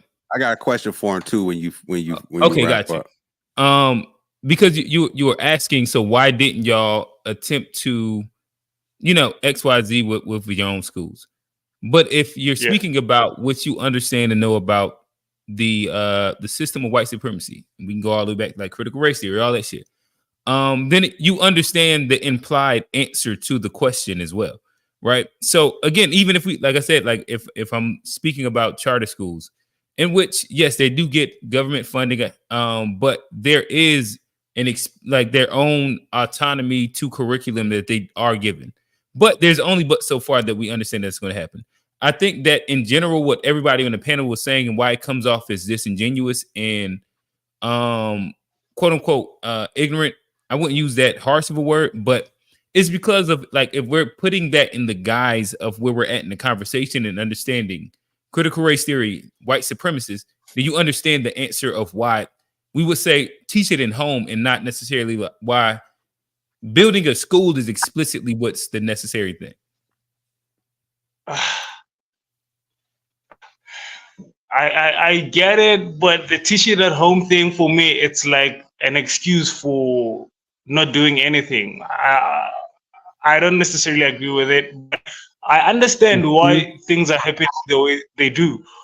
So I just people need to do their own thing, but teaching your kids at home is an excuse for not doing their own. Like is that not a form of independence, self-control?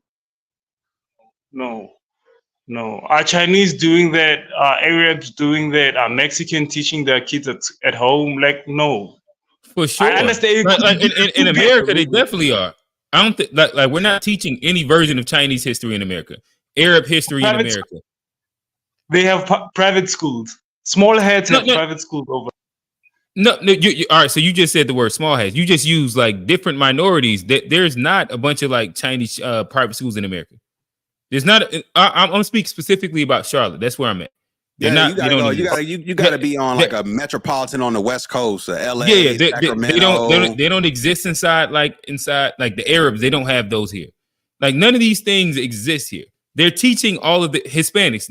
They're literally teaching their history and their culture and heritage in the household, or inside like their religious practice places. Even the small heads.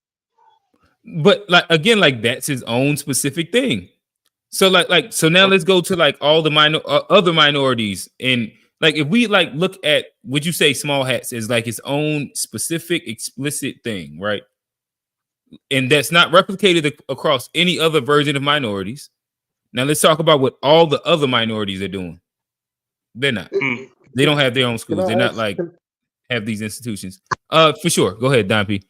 Yeah, the question I want to ask Kamo is are you aware of all the towns black, majority black towns, or specifically black towns that we did have in America?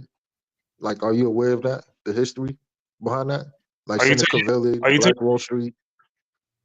Yeah. Are you talking about the 20? I'm asking. Are Go you ahead. talking about the 20s?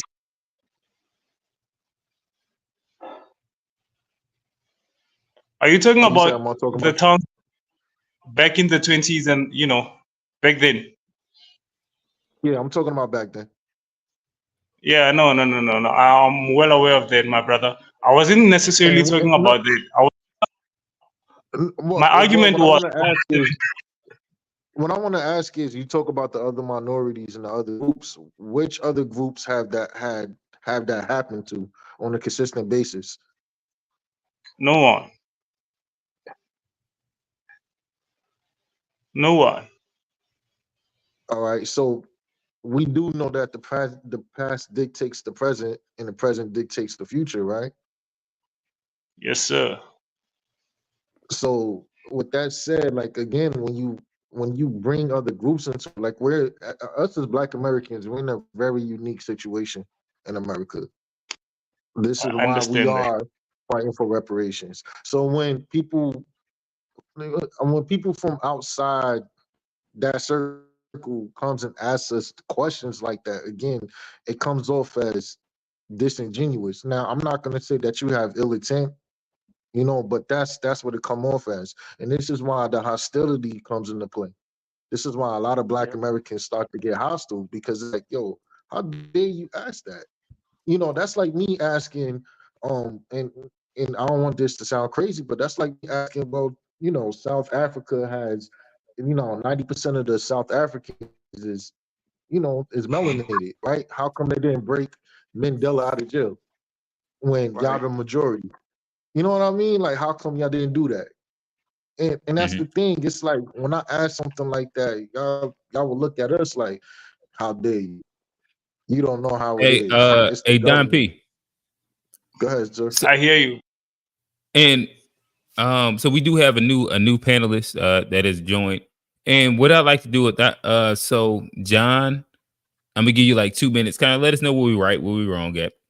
And then from there, I'll pose one last question, and then we'll kind of use that as like a wrap up for, like, in general, the conversation, because we're getting about like at that 15-minute mark. Don't want to kind of rush the closing. So I'll give you John 2 minutes. Might have a quick little back and forth, but after that, I want to kind of pose a question and love to get everybody's opinions. John, talk to us. Excuse me. Well, I just joined. I heard a little bit of your conversation before you opened up the panel. So I saw your topic. And, I'm old enough to remember. I'm 49. So I remember, when Blacks used to talk about UNITY, unity, clean our people. And so this whole notion of diversity doesn't really make sense to me. And I think if most of you thought about it clearly, it wouldn't make sense to you either. If you got a good thing going, you don't want to diversify that. You want more of that. You want a concentration of a good thing. And I think that a lot of Blacks have bought the propaganda in a lot of issues like school, diversity, all this LGBT stuff that a lot of Blacks seemingly support. I think it's more or less propaganda. You need to get out of that thinking that way. John, you in DC? I just see the Marion Barry joint over there. Just shout out to that on the wall. I just want to shout out the fact you got. Are you in the DC area? Yeah. I'm a landlord here in DC. You can see my stream below my name. So yeah, I talk about a lot of issues you guys probably talk about here. Okay, all right, bet. Shout out, man, Barry. So I think that John, I think you actually lead to a great segue for my question that I have for y'all. And kind of wrapping on the idea of discrimination. And this borrows a little bit of like some of that Claude Anderson's conversation, a little bit of nepotism, like a lot of different places that we've been at inside this conversation. But I'll ask y'all this question: is the biggest issue in the Black community is that we don't practice economic, or maybe let me revise that. I don't want to say the biggest, but it's a big issue in the Black community that we don't practice economic discrimination enough. We'll start with G, and then we'll go around. Yeah, I think I do agree with that. I think like there is something to creating your own economy where you don't have to rely on outside resources.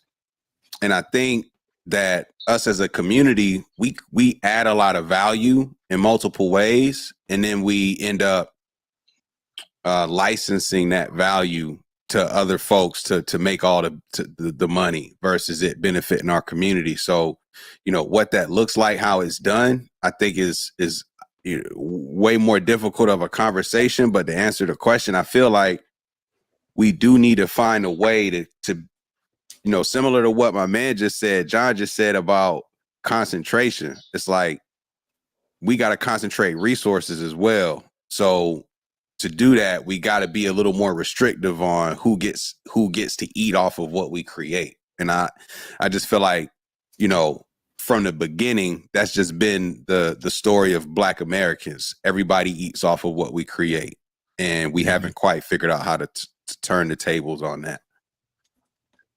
Johnny?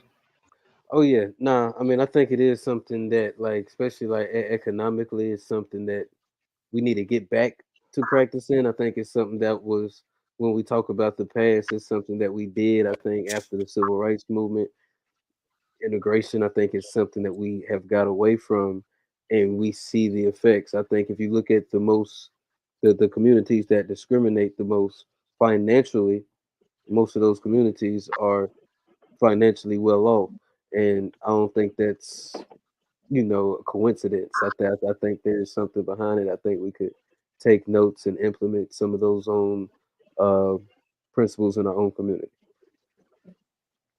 Got it. Trey? Man, we're talking about like integration, basically.